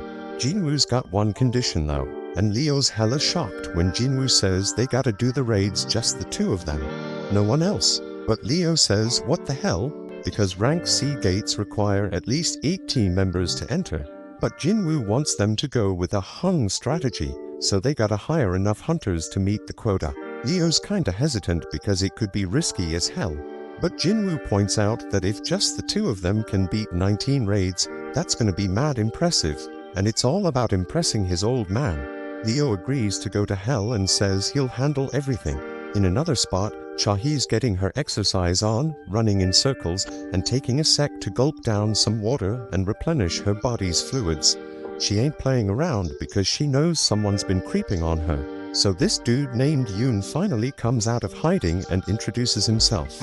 On the other side, Leo's dad tells Leo how shit's gone crazy since the gates showed up 10 years ago. The world's infrastructure can't even function no mo without the resources from them dungeons. Only the hunters can get those crucial resources, so they're hella important, and the Hunters Association keeps an eye on them.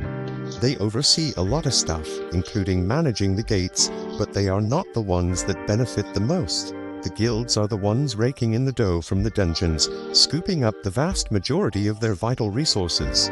They are balling rich, man. We talking about the Hunter Guild, White Tiger Guild, Reaper Guild, Fame Guild, and Knights Guild, the top 5 guilds in the whole country. They got a monopoly on all the profits from their dungeons. But Leo's pops ain't having none of that. He ain't letting it go on like that. He knows they gotta establish their own guild to achieve his goal. Straight up, Leo's thinking about how risky it would be to hire some unknown's rank to partner up with his bro. But if his pops picked him as the guild leader instead, that problem could be solved. Over at the park, Jin-woo's doing his own running. Homeboy notices that any extra exercise he does ain't getting counted anymore. That damn cursed loot box he was offered before ain't even an option now, so he pulls out a regular loot box, hoping to find something good, but all he gets is a bingo card. Not what he was hoping for, man. Time goes by and Jin-woo keeps training, but he realizes the 3 points he's getting ain't doing much anymore because he leveled up.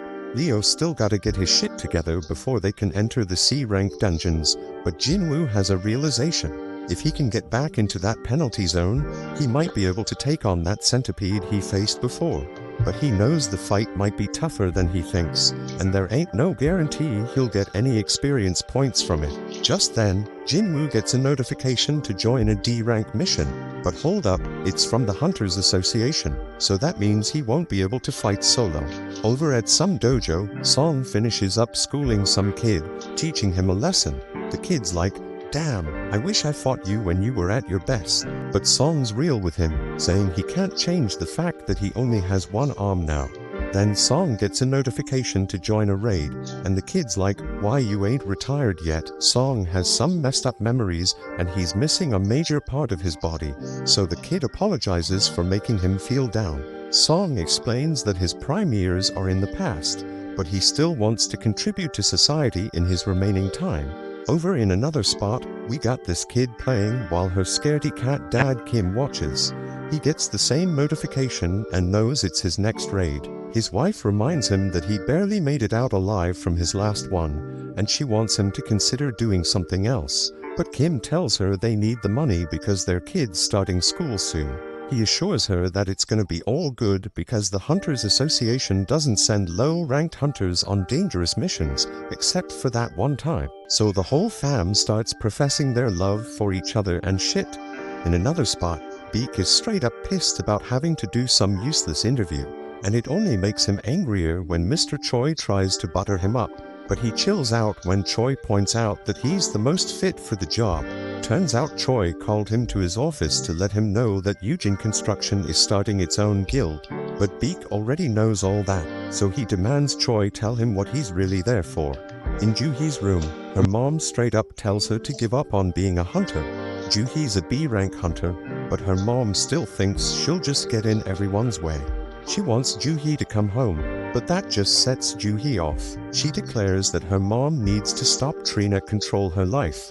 Juhi says she can make her own decisions and proves it by hanging up on her. Juhi admits she might be in the way, but she still wants to try and get better.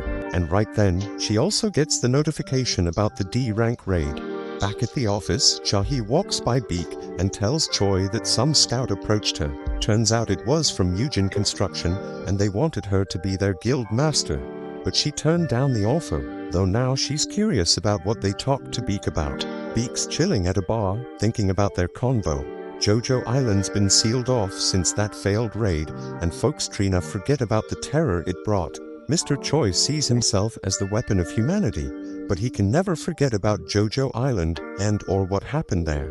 He plans to clear the island soon, and for that, he needs Beak and the crew on the same page. They gotta get stronger, gather allies, and sway public opinion. That's why he set up the interview and had Chahi train new hunters. Choi reminds Beak that he left something behind on that island, jogging Beak's memory about losing his old friends. In a dark place, an ugly man is pleading with someone to eliminate people.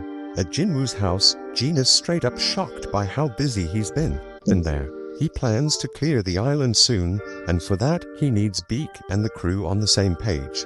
They gotta get stronger, gather allies, and sway public opinion. That's why he set up the interview and had Chahi train new hunters. Choi reminds Beak that he left something behind on that island, jogging Beak's memory about losing his old friends. In a dark place, an ugly man is pleading with someone to eliminate people. At Jin-woo's house, Jin is straight up shocked by how busy he's been. The old Jin-woo used to need weeks to recover after each gate, so she's wondering if all his training is paying off. Jin-woo casually dips out on a mission without taking his gear, and she's worried because he's acting like it's just a regular trip to the sea. In another spot, Song's thinking about how he's a swordsman, but his awakened ability ain't got nothing to do with physical power. All them years he spent training in martial arts don't mean jack inside a dungeon. His magic focus powers make his sword useless against them magical beasts. Then out of nowhere, he bumps into Jin-woo and notices how different he looks. Jin-woo can't really explain why his leg's bad, so Song assumes some high-ranked healer must have found him that day. Song ain't as lucky because too much time passed for his injury to heal. They reach the gate and are surprised to see it's a reunion. Kim feels ashamed to face them, but Song figures it makes sense after what he did. 5 survivors from that messed up day are back together, so he's wondering what the deal is. It's been a hot minute since Joo-hee saw Jin-woo, so she peeps how much he's changed too. Right then, some sketchy dudes roll up and start checking out Joo-hee like they have a thing for her. But Kong's there too, and he shuts them down, telling them to chill. Turns out these peeps are prisoner substitute hunters, straight up hunter convicts trainer reduce their sentences. Song can't believe they gotta fight alongside criminals, but the woman assures them they won't be a problem. They were understaffed and had no other choice. Just in case though, Kong's rolling with them. He is a B rank, so if things go south, he can handle the 3C rank criminals with ease. Jin-woo tells Joo-hee not to come along, but she ain't having it. The criminals get set free, and even they wonder if this is a good idea. Kong shuts them up again and reminds them what'll happen if they act up. He introduces himself to the others and promises he'll handle the criminals. Jin-woo lets Song take charge of the raid, and he appreciates it. Song takes full responsibility for failing that day and gives props to Jin-woo for being the only reason they all made it out alive. He thanks Jin-woo on behalf of all the survivors, but Jin-woo doesn't need it. Kim ain't got no objections to Song leading them, and Kong's staring at Jin-woo for some reason. Everyone gets ready to enter the gate, and Song declares the raid officially started. Inside the dungeon, the prisoners straight up handle those goblins like monster. Song Chu wonders who the real beasts are and shows off his own power. They eventually wipe out the whole group of goblins, and Song's impressed with how much stronger Jin-woo's become. Even Joo-hee notices that Jin-woo ain't been hurt yet, and she hopes nobody ends up needing her healing skills. Song's still amazed because Jin-woo's aura is on a whole different level. Kong leads them forward, but they come across a fork in the path. The dungeon's been easier than they thought, so they figure it's cool to split up. It's gonna be riskier, but they'll clear the dungeon faster. Jin-woo can sense the boss is down the left path, but he keeps it to himself. Because he ain't been leveling up much from those weak-ass goblins, Jin-woo suggests his group take the left path. They split up, but Kong's giving Jin-woo some weird-ass look. Kim's group members are a bunch of cowards, and Kim decides they gotta apologize to Jin-woo for ditching him on their first raid. They know he probably won't accept the apology, but Kim's determined to try because he wants to keep being a hunter. Down the other path, the prisoners straight up wipe out another group of goblins with ease. Kong, being all weird, asks if they could do the same against humans, but they make it clear it wouldn't make a damn difference. Here's the backstory.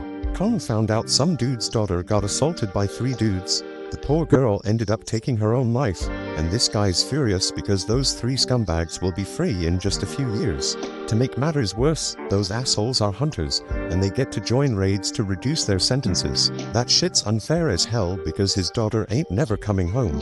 So the man brings 3 million yuan and offers it to Kong to take out those 3 prisoners. Kong's gone straight up bonkers now, and he spills the beans to the prisoners about what he's gonna tell the inspectors when he dips out of the dungeon.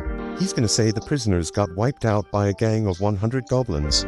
Kim keeps going down his path, but he's shocked when it connects to Kong's path, and he finds Kong massacring the prisoners. Kong starts telling the prisoners he's been told to make them suffer, but Kim interrupts his crazy ass. Cold-blooded Kong takes out the last prisoner and decides he's got to change his plans as he starts making his way toward Kim. Jin-woo's thinking about how Kong saw him at the hospital, and he just hopes the dude doesn't remember him. Just then, they hear screams, and they rush over to find the dead prisoners. Turns out Kang got eliminated too, and Jin-woo's shocked when he sees Kim in bad shape. Joo-hee works her healing magic on him, but Song can tell this ain't the doings of no magical beast. The weapon used was too damn sharp, and whoever used it purposely avoided finishing him off multiple times. Kim's given up on surviving, but Jin-woo reminds him he's got a family. Jin-woo demands he stay alive, otherwise he won't be able to keep blaming him. Kim uses his last breath to apologize to Jin-woo, then he's gone. Right then, Kong tries to take out Joo-hee, but Jin-woo steps in and stops him. Kong's impressed by Jin-woo's speed, and Song realizes Kong's the one behind this whole massacre. Song's shocked because Kong's part of the Hunters Association, but Kong just wants to spill his plan. Instead of blaming the goblins, Kong's gonna say the prisoners wiped out all the other hunters. He'll claim they tried to take him out, but failed, which is why he's the lone survivor. Song holds Jin-woo back because he doesn't think he can take on Kong.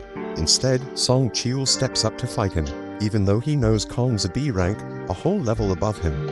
Joo-hee buffs Song up with strength, and he tries to use his sword skills to take Kong down. But damn, Kong manages to dodge every damn hit, and he gives props to Sung Jinwoo for knowing his shit. Jin-woo analyzes the situation and realizes Sung Jinwoo's holding his own, but he ain't fast enough to win. Kong lands a brutal blow, but gets annoyed when Joo-hee quickly heals Song. Kong decides he's going to take out Joo-hee first, but Song steps in and stops his ass. Kong underestimated the old man, so Song lets him know he's trained his rank hunters before. His blade may be outmatched, but Kong points out that Song's power has its damn limits. Ain't no chance a mage type like him can beat an assassin type, so Kong brings him near death. Joo-hee's too scared to heal him, and Kong gets ready to finish off Song for good. But Sung Jinwoo pulls out his fire ability, but damn, Kong's too damn quick. He realizes Sung Jinwoo used his sword to make him drop his guard against magic. Sung Jinwoo was waiting for Kong to try and end his life, then bam! He hits him with a surprise fire blast. Kong sees through the plan though, and now Sung Jinwoo's paying with his life. But wait a damn minute, Jin-woo finally steps in to put an end to the fight. Kong demands to know who the hell he is, and Jin-woo straight up says he's just an E-rank hunter. Kong doesn't believe him because he'd need some next level reaction speed to stop the attack he just used on Song. Kong can tell Jin-woo's hiding his power and figures he had a second awakening. The others are shaken, and Kong suddenly remembers Jin-woo from the hospital. The mono reader only read 10 back then, so Kong thinks this second awakening must have happened after that. This shit doesn't add up. It doesn't explain why Jin-woo was able to survive the double dungeon. But Kong doesn't give a damn. He's ready to take out Jin-woo. Jin-woo wants answers, so Kong says he is just dishing out justice by taking out the prisoners. But Jin-woo doesn't give a damn about them, but he wants to know why he eliminated Kim and Kang. He points out that Kong could have done it quickly and easily, but he didn't. Kong seemed to enjoy torturing and playing with them. Flashback to when Kong talked to the father, and he explains how he's been getting big offers from the top guilds, but he chooses to work for peanuts in the Hunter Association. Why? Because he finds killing people way more fun than killing beasts. A straight-up fight goes down between Kong and Jin-woo, and the two onlookers are blown away by their insane speed. Kong can tell they have similar builds, but he figures he's got way more experience fighting high-ranked opponents. He uses that experience to gain control of the fight, but he's shocked when Jin-woo asks him to tone down the bloodlust. But it's too damn late because Jin-woo's system is taking notice. The system, just like last time, tells Jin-woo that there are peeps present looking to take him out. Once again, Jin-woo gets a quest to eliminate his opponents. Jin-woo gets engulfed in some dark power, and Kong's confused because he thought he'd have the upper hand in this fight. But damn, Jin-woo straight up attacks, and Kong's shocked when he realizes he's been poisoned. They keep throwing down, but Kong's got something special to show Jin-woo too. He straight up disappears. He explains it's a stealth skill, making him invisible to sight, sound, and even smell. Only a few hunters can get their hands on that skill, and nobody knows he's got it. Kong manages to land a hit on Jin-woo and tells the others to back off and wait their turn. He's sure Jin-woo won't be able to do much with an injured leg. But damn, Kong's in for a surprise when Jin-woo instantly heals himself. Kong can't believe it because he's never heard of a combat hunter who can also use healing magic. Jin-woo's totally unpredictable, and that makes him one dangerous mofo. Jin-woo's changed big time, saying he just lost another emotion, and now he doesn't even need to get angry to take out scum like Kong. Kong realizes Jin-woo's taken human lives before, and Song is shocked to hear that. He figures Jin-woo's had to make some tough-ass decisions real quick, and that's why his appearance ain't the only thing that's changed.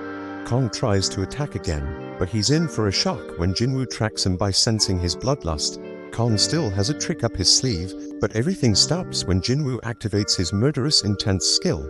Darkness surrounds Kong, and he's straight up stunned when Jin-woo's blade goes through his chest. As Kong's life slips away, he mentions that he and Jin-woo are cut from the same cloth. They're both killing machines. The only reason he's dying is because he's weaker than Jin-woo. Kong still wants to know what the hell Jin-woo is. He's got assassin skills, healing powers, and debuffs, and Kong's never heard of anyone like that. Jin-woo doesn't spill the beans, but Kong points out that Jin-woo was able to take him out, so his E-ranked act is over. Jin-woo decides to drop a little truth bomb and explains that he's someone who gets stronger with every damn fight. Kong can see that Jin-woo's gonna keep getting stronger and stronger, but he's got a warning for him: if he keeps chasing more and more power, that same power might end up taking control of him. Jin-woo completes his quest and gets rewarded. He's noticed that the stronger he gets, the more it feels like something inside him is falling apart. His friends thank him for saving their asses, but Jin-woo tells them to get the hell out of the dungeon. They're shocked because Jin-woo plans to clear the dungeon all by his lonesome, but they realize he's strong enough to pull it off. Outside, Woo's mind is blown when he learns Kong is secretly killing folks. He is shown the only survivors of the mission Kong was on, and he's straight up surprised to see that Jin-woo's one of them. He apologizes for what went down, but most importantly, he wants to know who took out Kong. Jin-woo realizes he can't keep his secret anymore, which means he gotta cancel his deal with Leo. Right before he spills the beans, Song straight up lies and claims he's the one who eliminated Kong. Song's just a C rank, so he explains he only won because he had a healer's help. Woo's skeptical because Kong's a top B rank hunter, but he buys Song's story. Just then, Jin-woo reminds himself that he cannot get overconfident. He couldn't tell before, but Woo's in a rank hunter. Jin-woo can sense his crazy-ass power now, and he knows he doesn't stand a chance against this dude in a fight with his current strength. Song determines that Jin-woo has a good reason for keeping a secret, so he tells Jin-woo that this is just him paying him back for what happened in the double dungeon. That night, Joo-hee wonders if Jin-woo remembers the stone he gave her. Jin-woo and Joo-hee take a little stroll while chatting about how much Jin-woo's changed. Joo-hee's the total opposite because she ain't changed a bit, and she realizes she's too timid to be a hunter. She should really be joining them on rank raids, but she settles for the lowest rank ones instead. It ain't all that bad though, because it led her to meet Jin-woo, and she started healing him. The dude was always getting himself hurt, but she'll never forget how his eyes always had that determined look. Joo-hee gives back the crystal he gave her and spills that she's gonna retire. She's heading back to live with her folks, but they agree to hang out if they ever cross paths again. A look back shows that Woo was very skeptical of Jin-woo. He didn't believe some E rank like him could take down B rank Kong. Jin-woo was already found to not have had a reawakening, so we just let him be. But Woo did give him a warning though. Han's brother Dong-soo heard that Jin-woo and Leo were the only ones who survived after his brother got wiped out, so he might be coming after them. This shit's damn shocking because Dong-soo's an S-rank hunter. Dong-soo probably doesn't give a damn about the facts and is just pissed that Jin-woo made it while his brother didn't. Unfortunately for Jin-woo, the law can't do shit against S-rank hunters, and they can bring either miracles or disasters. One of these monsters is after Jin-woo, so Woo suggests he gather his family and dip out of the country. But Jin-woo just sees this as another reason to get stronger, because if he doesn't, he ain't gonna survive. Jin-woo rolls up to meet Leo, but he's hella confused by what he sees. Leo explains that this is their strike team. He focused on finding people who have the skills to be hunters, but can't work for various reasons and are struggling to make ends meet. Jin-woo explains that this is their strike team. He focused on finding people who have the skills to be hunters, but can't work for various reasons and are struggling to make ends meet. Jin-woo points out that he hired a high schooler, but she claps back saying she's a qualified hunter just like the rest. She does get a bit down when Jin-woo figures out she's an E rank with no raiding experience. But it doesn't really matter because Jin-woo lets them all know they'll be waiting outside while he and Leo handle everything. They're all getting paid 3 million yuan each, which is a sweet deal because they ain't gotta do shit. The only catch is they can't blab about it to anyone, or they gotta pay back 10 times what they got. Jin-woo got a stealth rune for taking down Kong, and he used it to learn stealth skills. Leo's all set to go, and Jin-woo's shocked to see he's rocking even more crazy expensive armor. Jin-woo straight up schools Leo on how dumb it is to rock that armor and demands he ditch it. But Jin-woo lets him keep the helmet at least, and they step into the portal. The other hunters think they're straight up insane for hitting up a C-rank dungeon on their own, but they don't give a damn because the contract's already sealed.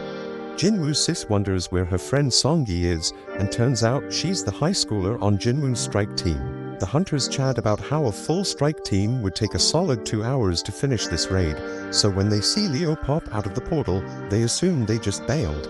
But they're in for a shock because the damn gate closes right after they step out, meaning they cleared the dungeon. The hunters can't believe their eyes, but Jin-woo tells them to hustle because he's ready for another portal.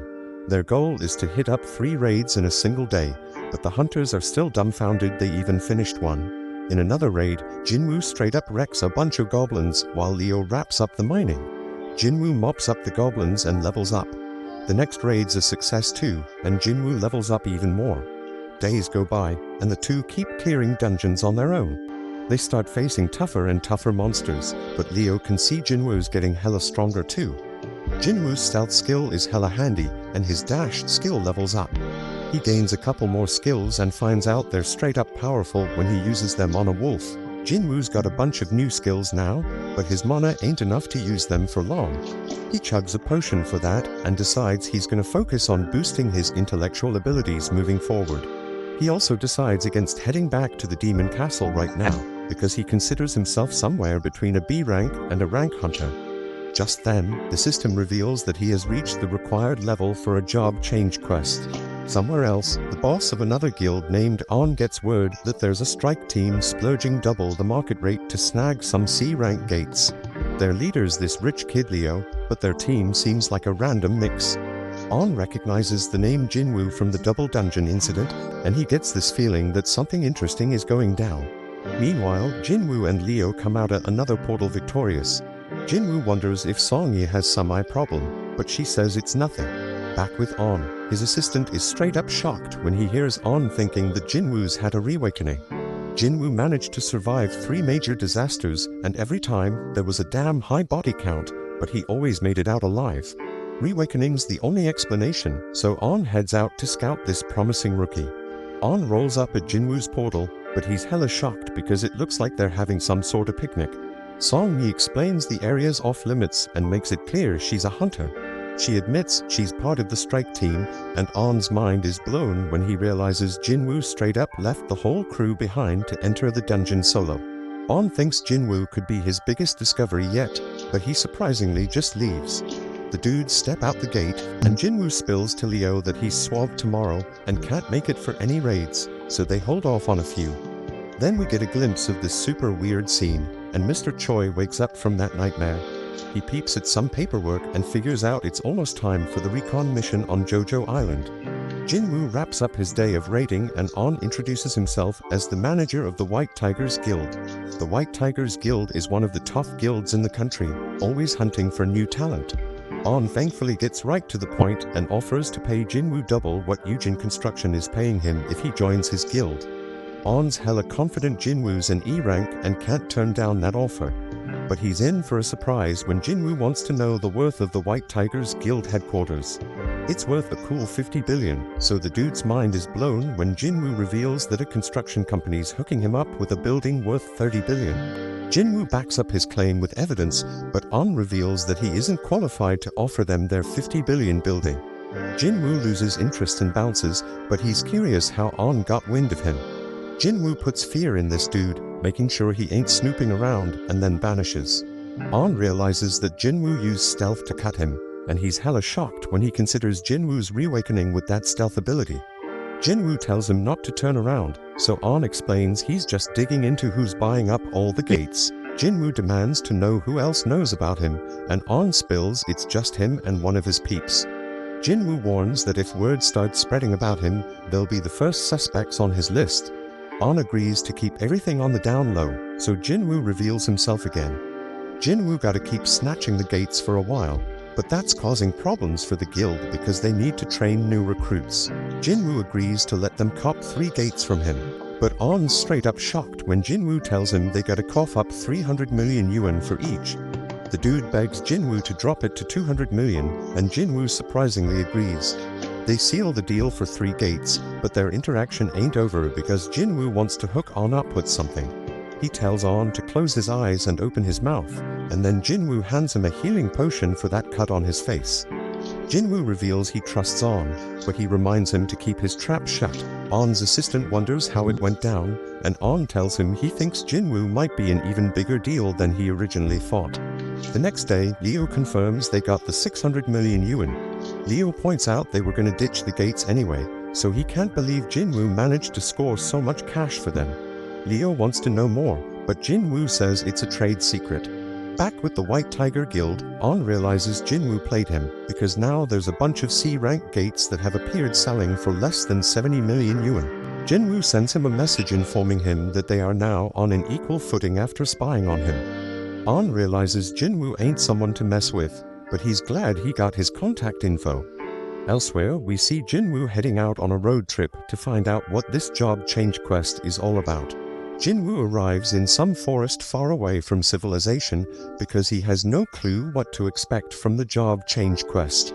He already tackled 2 dungeons with keys, but those were mandatory quests like the penalty and emergency ones. But this job quest, it's optional, and they even gave him time to decide. Jin-woo figures it's a major event that's gonna level him up by getting skills perfect for his job, so he decides to accept, and the gate opens. Jin-woo just remembers he ain't done his daily quest yet, but he'll get to it later. He declares that the real game begins right now and steps into the gate. Meanwhile, Leo's having a meal with his father, and his bro shows up too. Inside the dungeon, Jin-woo realizes he can't use potions or fully recover. He won't be able to leave until the quest is complete either, so he will have to be very careful. Suddenly, he hears something coming his way, and he gets ready for action. Turns out it's an armor-type beast, and Jin-woo wastes no time attacking it. But damn, his attack does nothing, and he was caught off guard by the monster's power.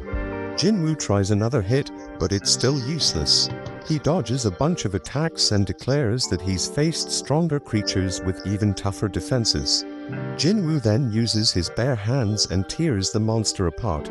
Jin-woo ain't too thrilled because he basically wasted 1 use of his fatal strike skill. But he can't stay mad for long because he has some company. Meanwhile, Leo's dad wonders how Ji-sung's guild establishment efforts are going. He heard that all the S-rank hunters he reached out to turned him down. That's true, but Ji-sung explains he's talking to hunters from other countries. Leo realizes that this will be more competition for him, and he is shocked when Ji-sung reveals that he knows he has been working on something in secret. Ji-sung warns Leo not to get in his way because he knows what's up.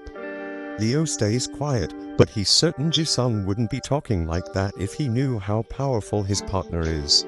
Back in the dungeon, Jin-woo straight up wrecking them monsters.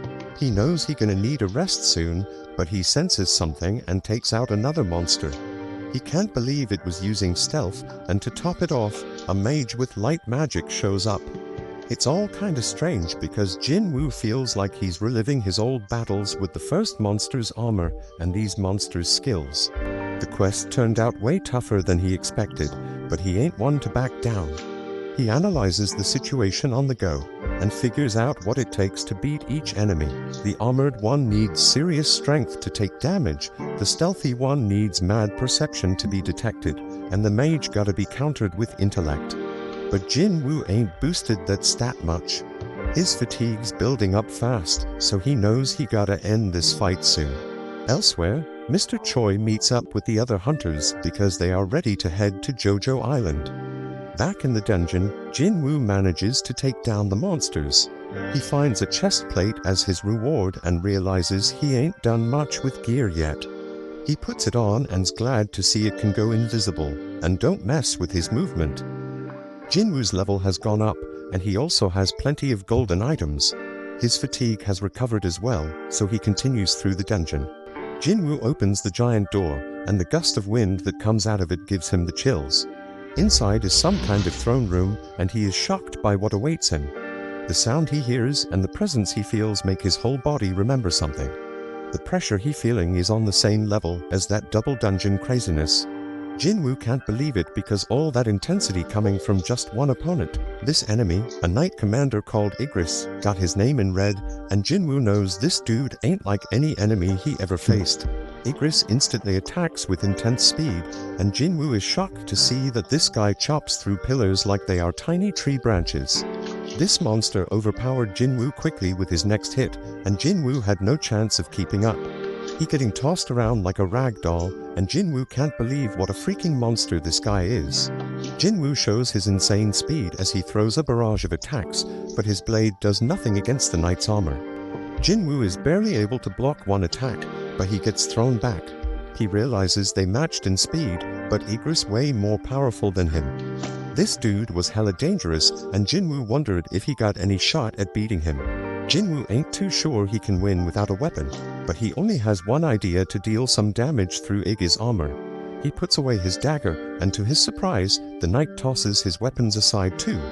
Meanwhile, Mr. Choi gives a call to the chairman and shows his gratitude for approving the operation. The chairman warns him to stay careful, but Mr. Choi, already knowing the danger involved, he is aware that this expedition is just about checking the threat levels.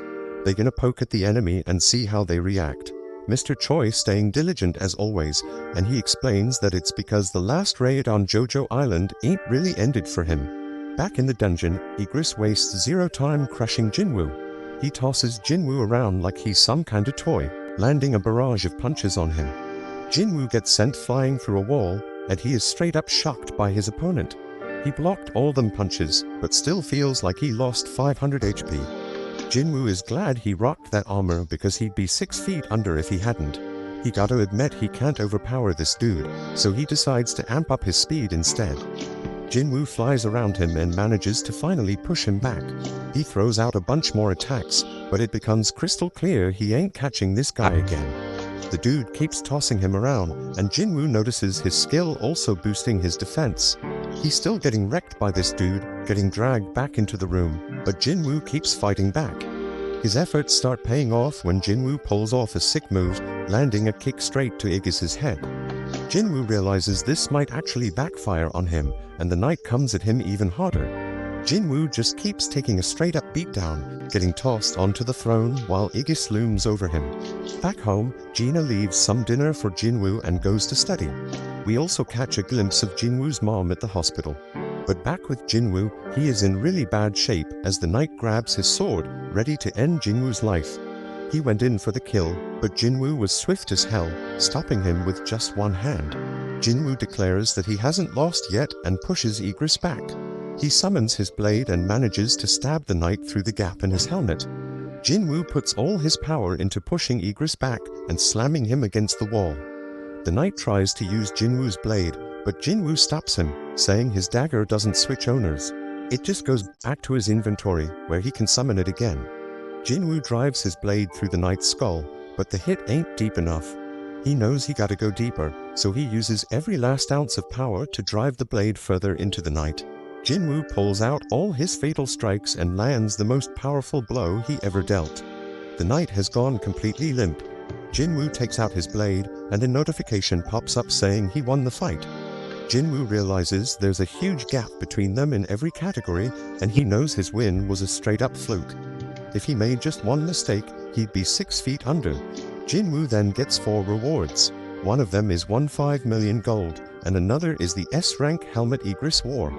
The demon's castle key was S-rank, but Jin-woo never had gear this top-notch before. Amazingly, the helmet boosts his stats and reduces damage by 15%. Jin-woo also gets a rune stone for a skill called the Ruler's Hand. The final reward is an instant teleportation stone. Can't stash it in his inventory, so he wondering why he getting it now. It doesn't make sense to get it after clearing the dungeon, so Jin-woo is wondering if the job change quest ain't actually over yet. Just then, Jin-woo was straight up shocked when a bunch of portals opened up. A notification pops up, revealing that the job change quest actually starting right now. Jin-woo was told to survive as long as possible to rack up advancement points. He gotta earn them points to move up in class, but Jin-woo ain't got a clue what that means. A timer pops up, and Jin-woo realizes he is about to face an endless wave of enemies. He is relieved to see these fools ain't as strong as Igris, because he knows he'd be overwhelmed in seconds if they were. Jin-woo is confident he can handle them, but damn, there's a whole damn army of them. But Jin-woo ain't scared, he charges right at them. Meanwhile, we watch as the other hunters fly off to Jojo Island. After a while, we are back with Jin-woo, still in the thick of the fight because the gates keep spitting out more enemies. The real deal with this quest is to survive as long as possible, so Jin-woo starts using his stealth skills. He gotta manage his mana, so he can buy himself as much time as he can. Jin-woo's plan is completely ruined though, when a mage breaks his stealth. He right back to throwing fists, but now it's even worse because he can't use stealth or murderous intent no more. Jin-woo takes a sword straight to his back, and he is straight up shocked when he realizes it's only been 5 minutes. Shit getting way too dangerous, and Jin-woo knows he can't keep going. He hates to do it, but he decides to teleport out of the dungeon. But before he can, some monster knocks the stone right out of his hand. Now Jin-woo is in deep shit as the huge group of enemies descends on him. Jin-woo continues to get thrashed about by the monsters, and there is no way out now that he has lost the teleportation stone. The only shot he got at surviving is if he whoops all their sorry asses, so Jin-woo gets back in the fight. It's looking pretty damn dire though, because his stamina running on empty and he can't use stealth or murderous intent. But you know our boy never gives up, he is dead set on staying alive. Jin-woo keeps fighting for his life, and he thinks about how he has been living at the bottom his whole damn life. He could never give up on chasing more, and this moment ain't no different. Jin-woo's knuckles are all messed up, and his heart starts racing. Just then, the monsters start talking. The voices saying Jin-woo got the nickname of the weakest hunter in mankind. They mocked him because he had to go to the hospital after going through a rank gate. Just then, the imaginary Song Cheol and Joo-hee show up, and they tell Jin-woo to stop forcing himself to fight. After that, Jin-woo's younger self appears and says he come a long way already, so that should be enough. His old self can't even recognize the new Jin-woo because he is taller and in a way better shape. But he explains that the changes are only on the surface. Deep down, Jin-woo is still weak, and he is about to die again. The old Jin-woo says Jin-woo always gonna be E-rank hunter, a dreamer who never learned his place in the world. Jin-woo dodges some attacks, but he can't keep it up because he getting crushed. Young Jin-woo tells him he getting what he deserves for thinking he was ready for this kind of fight. Them words start making Jin-woo wonder if he really ain't changed at all. Just then, a notification reveals that the time is up on his daily quest, and he will have to be penalized for not completing it. Lucky for him, that means he gonna be taken to the penalty area. Jin-woo finally got it. Luck is a skill factor, and young Jin-woo figured whoever was behind all this didn't want him dead just yet. He says his goodbyes and Jin-woo gets transported to the penalty zone. When he gets there, he feels grateful because this penalty actually saved his life. Jin-woo wondered though if it was really just luck or if the system keeping him alive. He decides not to overthink it and pops some potions to recover his stamina. Damn unfortunate though, because a notification saying if he too messed up, potions won't heal his HP. He gotta either wait and heal naturally or level up to get restored. Just then, a whole bunch of the monsters from earlier show up, and Jin-woo saying as long as he doesn't die, any pain he feels just gonna make him stronger. Back at home, Gina notices Jin-woo ain't come back and wonders if he got himself a girl. She decided that ain't possible and just hoped he remembered to be there for her guardian teacher meeting. Back with Jin-woo, he has defeated the monsters he was once terrified of and has recovered his health from leveling up. He got 10 minutes left in the penalty zone, so he used that time to cop the Night Killer Dagger. This weapon is perfect because it does 25% more damage to armor-type beasts. Jin-woo uses the rune he got from fighting Igris, and it gives him the active skill called Ruler's Hand. Surprisingly, it doesn't use mana, and it lets him mess with objects without touching them directly. He remembers Igris using this on his sword, but Jin-woo tests it and finds that he can't move large objects yet. Time is almost up, so Jin-woo declares that he will have to rely on a little bit of luck to carry him to the end. Jin-woo gets teleported back to the dungeon and gets ready for another round of fighting. Back with the other hunters, they're getting closer to Jojo Island. Choi is told that there are multiple sources of mana in the water, and Choi is straight up shocked by what he sees. In the dungeon, Jin-woo feels really good about how his Night Killer Dagger performing, but he can't shake this weird feeling he getting. He keeps killing their beasts, but it doesn't feel like he actually doing it. Jin-woo is more worried about the mages casting spells without actually attacking. Just then, Jin-woo realizes that they are responsible for opening the gates and summoning the knights. He decides to go after the mages and finds out that taking down one of them makes some of the knights fall apart. Knowing this, he goes after the rest of the mages and starts taking control of the fight.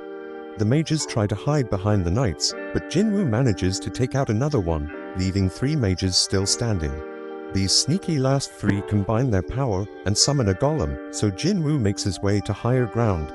He can disable it for a moment and think about how them dumb mages probably thought one strong monster was better than a bunch of small ones. Jin-woo points out that this is wrong though, since having fewer targets makes it easier to go after the mages. Jin-woo finally manages to wipe out all the mages, but the golem is still standing. Our hero Jin-woo got so damn strong that he straight up used brute force to destroy that golem. With that, all the monsters get defeated, and a notification pops up saying he finished the job change quest. Now he can switch to a more advanced class with the points he earned based on how he performed during the quest. But turns out he doesn't get to choose because more notifications start popping up with a bunch of messages. They talk about whatever path the player takes. It is full of dead bodies and the smell of blood. They say the player craves immense power and makes their own damn way without relying on others. The messages mention how a shadow army gonna follow the player's orders, and Jin-woo is straight up shocked when he sees his new job class gonna be a necromancer. This shit doesn't make any sense to him at all, because he ain't put anything into his intellect stat. Necromancers are usually magic-type classes summoning undead monsters as servants. Jin-woo though, he built like an assassin. His main thing is strength, and all his skills match that fighting style. If he ends up with a class like Necromancer, then all the work he put into his current build gonna be wasted. But just then, Jin-woo feels relieved when he sees he can reject it. He says no, but the system points out that Necromancer is a hidden class and asks him again if he really want to decline it. Jin-woo takes a second to think about it and wonders if it is a hidden class means it has some special power. Jin-woo wished he had an example to compare it to, and he realized it was pretty damn similar to the summoning magic the mages were using. Encountering them seems like too much of a coincidence, so Jin-woo wonders if this job change quest was pre-arranged by the system. The whole idea of summoning beasts like mages got him really interested. Them mages ain't all that strong on their own, but Jin-woo knows he is. Ain't no rule saying necromancers can't be frontline fighters, and that's exactly what he gonna do. Jin-woo figures if classes work like stats, then as he levels up, his necromancy skills gonna level up too. That means the shadow army the system talking about gonna get stronger too. Jin-woo getting hyped up thinking about not solo leveling anymore, so he decides to accept the necromancer class. Just then, some dark power burst up from under his feet, and the system started awarding him points based on his performance. Jin-woo did amazingly well during the quest, so his total advancement points exceeded the class threshold. The dark power erupts even more, and Jin-woo starts floating because the advancement is about to be complete.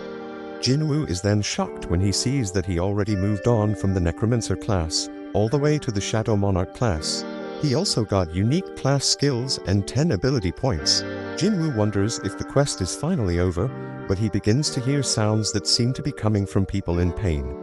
Now Jin-woo can see this dark shadow coming from the monsters, and he can use his skill called Shadow Extraction on them. First thing, he gotta pick a command word, so he goes with Arise. As soon as he says it, Jin-woo is straight up ecstatic when he sees the first members of his shadow army. Apart from Shadow Extraction, Jin-woo has another skill called Shadow Storage. Shadow Extraction lets him drain some of his mana to create shadow soldiers, and Shadow Storage lets him keep them soldiers and summon them whenever he wants. The only thing Jin-woo gotta be careful about is that the extraction can fail depending on the strength of the target and how long they have been dead. There is more to this ability, because Jin-woo sees he summoned both knights and mages, and they come in different ranks too. Jin-woo gets all excited thinking about whether he can even extract his ranked shadows, and if they are as strong as they were in real life. Jin-woo rushes to Egress and finds out extraction is possible. There is a limit to how many extractions he can do, and how many he can store, so Jin-woo lets out 11 soldiers. Jin-woo turns back to the Knight Commander, Egress the Blood Red, and says the word Arise. Egress' shadow starts coming out, but then this huge burst of power pushes Jin-woo back, and the extraction fails. Jin-woo only had 2 more tries left, but his second attempt failed too. Back at the Hunters Association, Goto reminds Woo that hunters can never grow their power unless they undergo a reawakening. That's why they train their combat skills and gather allies. Back with Jin-woo, he talks to Egress and reminds him that he is a warrior. Slicing down enemies with his sword is his damn purpose in life, and Jin-woo damn sure doesn't want to just sit around and waste away. Jin-woo straight up declares that if Egress needs someone to dedicate his sword to, then he should serve him. Jin-woo uses his last shot and once again tells Egress to arise. A whole lot of power burst out of Egress's dead body, but this time it was different. Egress' shadow came out, and Jin-woo got the chance to give his level knight a name. Jin-woo shows respect and gives him his old name Egress. At the same time, Go explains that reawakenings happen every damn day, and he hopes this gonna bring forth a hunter that breaks all expectations. Right at that moment, Egress and the rest of Jin-woo's shadow army kneel before him. Jin-woo is straight up amazed by the sight and declares that they all riding with him now. Back with the other hunters, they finally reached Jojo Island. Choi examined one of the red ants from that messed up raid, and he was straight up shocked by what he saw. He says the monsters are evolving, and we see that the ants have grown wings. Thank you for watching. This is the 12th and final episode.